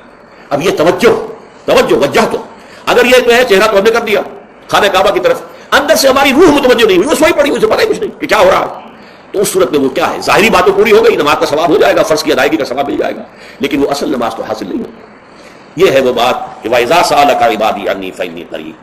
اے نبی جب میرے بندوں کی روحیں بیدار ہو جائیں، توانا ہو جائیں، حیات تازہ سے وہ ہم کنار ہو جائیں اور پھر وہ میرے بارے میں پوچھیں، وہ میرا تقرب حاصل کرنا چاہتے ہیں، تو اب آپ سے پوچھیں تو کہیے نا قریب ہوں. اجیب دعوت الداعی اذا دعان، یہ ہے وہ دعا، میں ہر پکارنے والے کی پکار، ہر دعا کرنے والے کی دعا کو سنتا ہوں، قبول کرتا ہوں، جواب دیتا ہوں جہاں کہیں بھی مجھے پکارے. اذا دعان، اس میں در حقیقت وہ مفہوم آ گیا ہے there and then, wherever. آپ اپنے گھر میں ہو کر پکارے اللہ کو، آپ اس طرح لیٹے ہوئے پکارے اللہ کو. الذین یذکرون اللہ قیاما وقعودا وعلی جنوبہم. ہاں ٹھیک ہے، بعض مقامات بعض اوقات قبول دعا کے لیے زیادہ سازگار ہیں، حرم میں جا کر دعا مانگی جائے، اور مینا میں عرفات میں خاص طور پر، جبل رحمت پر خاص طور پر، ملتزم جو ہے کعبے کا اس پر خاص طور پر، وہ ایام بھی ہے خاص. لیکن یہ نہیں ہے کہ بقیہ دنوں میں آپ کے اور اللہ کے درمیان کو بڑا فاصلہ ہے. یہ سارا دنیا میں مشرکانہ نظاموں نے تصور پیدا کیا، اللہ تو دور ہے، دور ہے، دور ہے، دور ہے، پاک ہے، پاک ہے، پاک، تم نہ پاک ہو، نہ پاک ہو، نہ پاک ہو، اور تم تو بڑی پستی میں پڑے ہو، تم اللہ سے براہ راست ہم کلام نہیں ہو سکتے. کوئی درمیانی چاہیے، کوئی لنکس چاہیے، کوئی پجاری ہوگا، کوئی پروہت ہوگا، کوئی پنڈت ہوگا، کوئی پیر ہوگا، کوئی پادری ہوگا، کوئی پوپ ہوگا، اس کے ذریعے سے تم اللہ سے ہم کلام ہو، خود نہیں. اور جب ذریعے بیچ میں آ گئے تو ان کی مٹھی گرم کرو، ان کی چاپلوسی کرو، ان کو بھی جو ہے چادریں چڑھاؤ، ان کو نذرانے پیش کرو. یہ ہے بدترین ایکسپلائٹیشن جو مذہب کے ذریعے سے نوع انسانی کی ہوئی ہے. یہ 2 ایکسپلائٹیشن دنیا میں ہوئی ہے تاریخ انسانی میں. ایک بادشاہوں کی طرف سے خراج دو ہمیں، محنت تم کرو گے کھیت میں، آدھا حصہ ہمارے پاس آئے گا، ہم عیش کریں گے، ہم اسٹینڈنگ آرمیز رکھیں گے تاکہ ذرا تم بغاوت کرو تو تمہارا سر کچل دیا جائے. یہ ایکسپلائٹیشن بدترین. مانگنے والا گدھا ہے، صدقہ مانگے یا خراج. دوسری طرف ہم بادشاہ ہیں، ہم چندر بنسی سورج بنسی خاندان ہیں، ہم راجپوت ہیں، حکومت کرنا ہمارا حق ہے. اور یہ پنڈت پروہت جو ہے وہ بھی کہیں گے کہ ٹھیک ہے، نصف لی و نصف لک وہذا قوم جاہلون، یہ عوام جو ہے ان کا خون چوسو، ہمیں یہ نذرانے پیش کریں، بتوں کو آ کے چڑھاوے چڑھائیں اور تمہیں خراج دیں اور ٹیکس دیں. They are to be exploited, exploit ہو رہا ہے. اسلام نے آ کر دونوں کا خاتمہ کیا. کوئی ملوکیت نہیں. زکوٰۃ ہے تو غربا کے لیے، بادشاہ کے لیے نہیں ہے، یہ تو غربا کے لیے، لہذا کوئی ٹیکس نہیں. نمبر 2، اللہ سے ہم کلام ہونے کے لیے کسی دربان، کسی جو ہے پہرے دار کی مٹھی گرم کرنے کی ضرورت نہیں. جب چاہو ہم کلام ہوگا. دل کے آئینے میں ہے تصویر یار، جب ذرا گردن جھکائی دیکھ لی.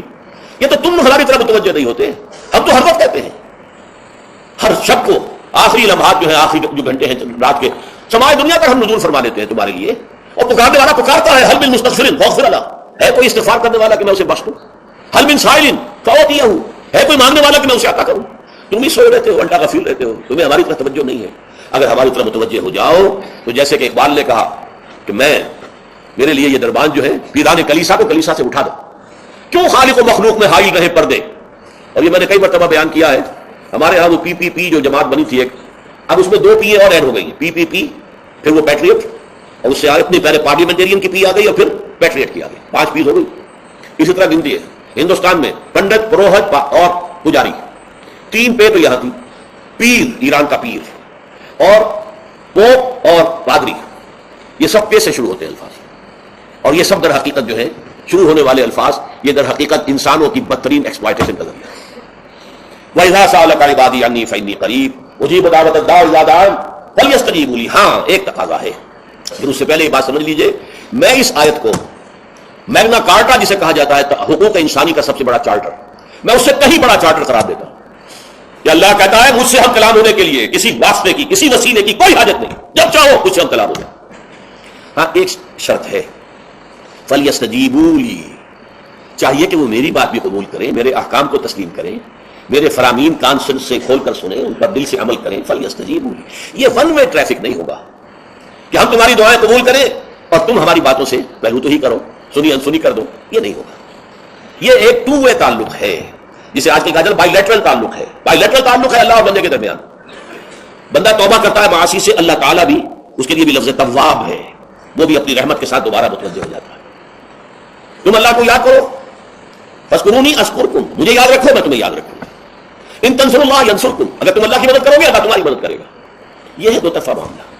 اسی طریقے سے تم چاہتے ہو کہ میں تمہاری دعائیں قبول کروں، مجیب دعوت الداعی اذا دعان، میں ہر پکارنے والے کی پکار کو سنتا ہوں جب اور جہاں، ویئر اینڈ وین وہ مجھے پکارے، لیکن لازم ہے فلیستجیبوا لی، وہ بھی میرا کہنا مانے، میرے فرامین کو کھلے کانوں سنیں اور تہہ دل سے اس پر عمل کریں، ولیؤمنوا بی، اور مجھ پر ایمان پختہ رکھیں، یقین اس کے ساتھ مجھے پکاریں، لعلہم یرشدون۔ اب یہ سب سے بڑا لفظ آ گیا تاکہ انہیں رشد حاصل ہو جائے۔ رشد، فوز، فلاح، رشد، یہ کئی الفاظ ہیں، فوز فائز، فلاح مفلحون، رشد راشدون، اور یہ لفظ استعمال ہوا صحابہ کرام کے لیے سورہ حجرات میں، اولئک هم الراشدون۔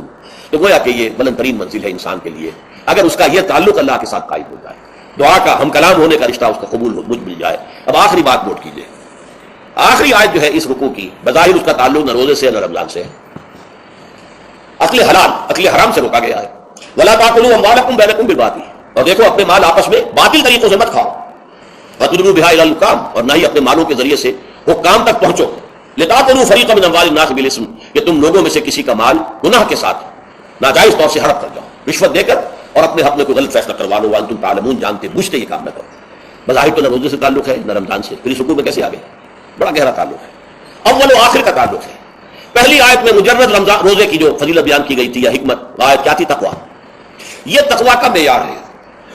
تقویٰ جو ہے ظواہر کی بنیاد پر نہیں ہے، اچھا ظاہر بات ہے کہ ظواہر بھی دین کا حصہ ہے، حضور کسی وضع قطع اختیار کرنا یقیناً ایک نیکی کا کام ہے، ہر چیز میں حضور کے نقش قدم پر چلنا، لیکن یہ ظواہر پر نہیں ہے تقویٰ۔ تقویٰ دل میں ہو، التقویٰ ہا ہونا، التقویٰ ہا ہونا، التقویٰ ہا، 3 مرتبہ حضور نے اپنے سینہ مبارک اور قلب مبارک کی طرف اشارہ کر کے فرمایا تقویٰ یہاں ہوتا ہے، تقویٰ یہاں، جب یہاں ہوگا تو پورے وجود میں اثرات کر جائے گا۔ لیکن اس میں اہم ترین بات کیا ہے؟ عقل حلال، جو مشکل ترین کام ہے، حرام کا لقمہ نہ آئے، ورنہ جیسے کہ کہا گیا ہے دعا کے بہترین مقام پر پہنچ گئے ہو، حرم کعبہ کے ملتزم کے ساتھ چمٹے ہوئے ہو اور دعائیں کر رہے ہو، اب اس سے زیادہ دعا کی قبولیت کا کون سا وقت ہوگا؟ یا آپ کھڑے ہو گئے جبل رحمت کے اوپر سب سے اونچے مقام پر جا کر، اور آپ نے 2 گھنٹے سے ہاتھ اٹھائے ہوئے اللہ اللہ یا رب یا رب، لیکن حضور نے فرمایا کہ ایسے بہت سے لوگ ہیں، رجل یطیل السفر اشخص اغبرا، ایک شخص ہے سفر کی وجہ سے بہت لمبا سفر کر کے دربادہ تھکا بازا ہے، اور اس کا وہ احرام جو ہے وہ بھی میلا کچیلا ہو چکا ہے۔ ظاہر بات ہے آج کی بات نہیں ہو رہی ہے، جبکہ آپ 4 گھنٹے میں تو پہنچ گئے جدہ، اور پھر 2 گھنٹے میں مکہ پہنچ گئے، اور جا کر 2 گھنٹے میں آپ نے جو ہے عمرہ کیا اور بات چھٹی، احرام کھل گیا۔ تو اس میں کہاں وہ احرام میلا ہوگا، اور کہاں آپ کا بیل کچیل ہوگا، اور کہاں آپ کے جسموں سے جو ہے پسینوں کی بو آئے گی؟ نہیں۔ لیکن جو یہ سب کرتے تھے اور پھر کعبے سے ملتزم سے چمٹ کر دعا کرتے تھے، یا رب یا رب، یمد یدہ الی السماء، وہ ہاتھ اٹھاتا ہے آسمان کی طرف، یا رب یا رب، وانہ یستجاب لذالک، اور اس شخص کی دعا کیسے قبول ہو؟ ومطعمہ حرام، اس کے پیٹ میں جو غذا پڑی ہوئی ہے وہ حرام سے، ملبسہ حرام، اس کا لباس جو اس نے پہنا ہوا ہے چاہے وہ احرام ہی ہے وہ حرام کے پیسے سے کمایا گیا تھا، وغذی بالحرام، اور اس کا پورا جسم جو ہے جس غذا سے یہ تنو توش تیار ہوا ہے وہ حرام کی دعا، ایسے آدمی کی دعا وہاں پہنچ کر بھی قبول نہیں ہوتی۔ لہذا تقویٰ کا اصل معیار عقل حلال، روزی حلال کی، اگر یہ نہیں ہے تو آپ نے متقیوں کی شکل بنا لی اور بہت ہی آپ نے اپنے ظاہر کو جو ہے بہت آراستہ پیراستہ کر لیا سنت رسول سے، لیکن اللہ کی نگاہوں میں اس کی کوئی قدر و قیمت نہیں ہوگی جب تک کہ آپ کا رزق حلال کرنا۔ بارک اللہ لی ولکم فی القرآن العظیم ونفعنی وإیاکم بالآیات والذکر الحکیم۔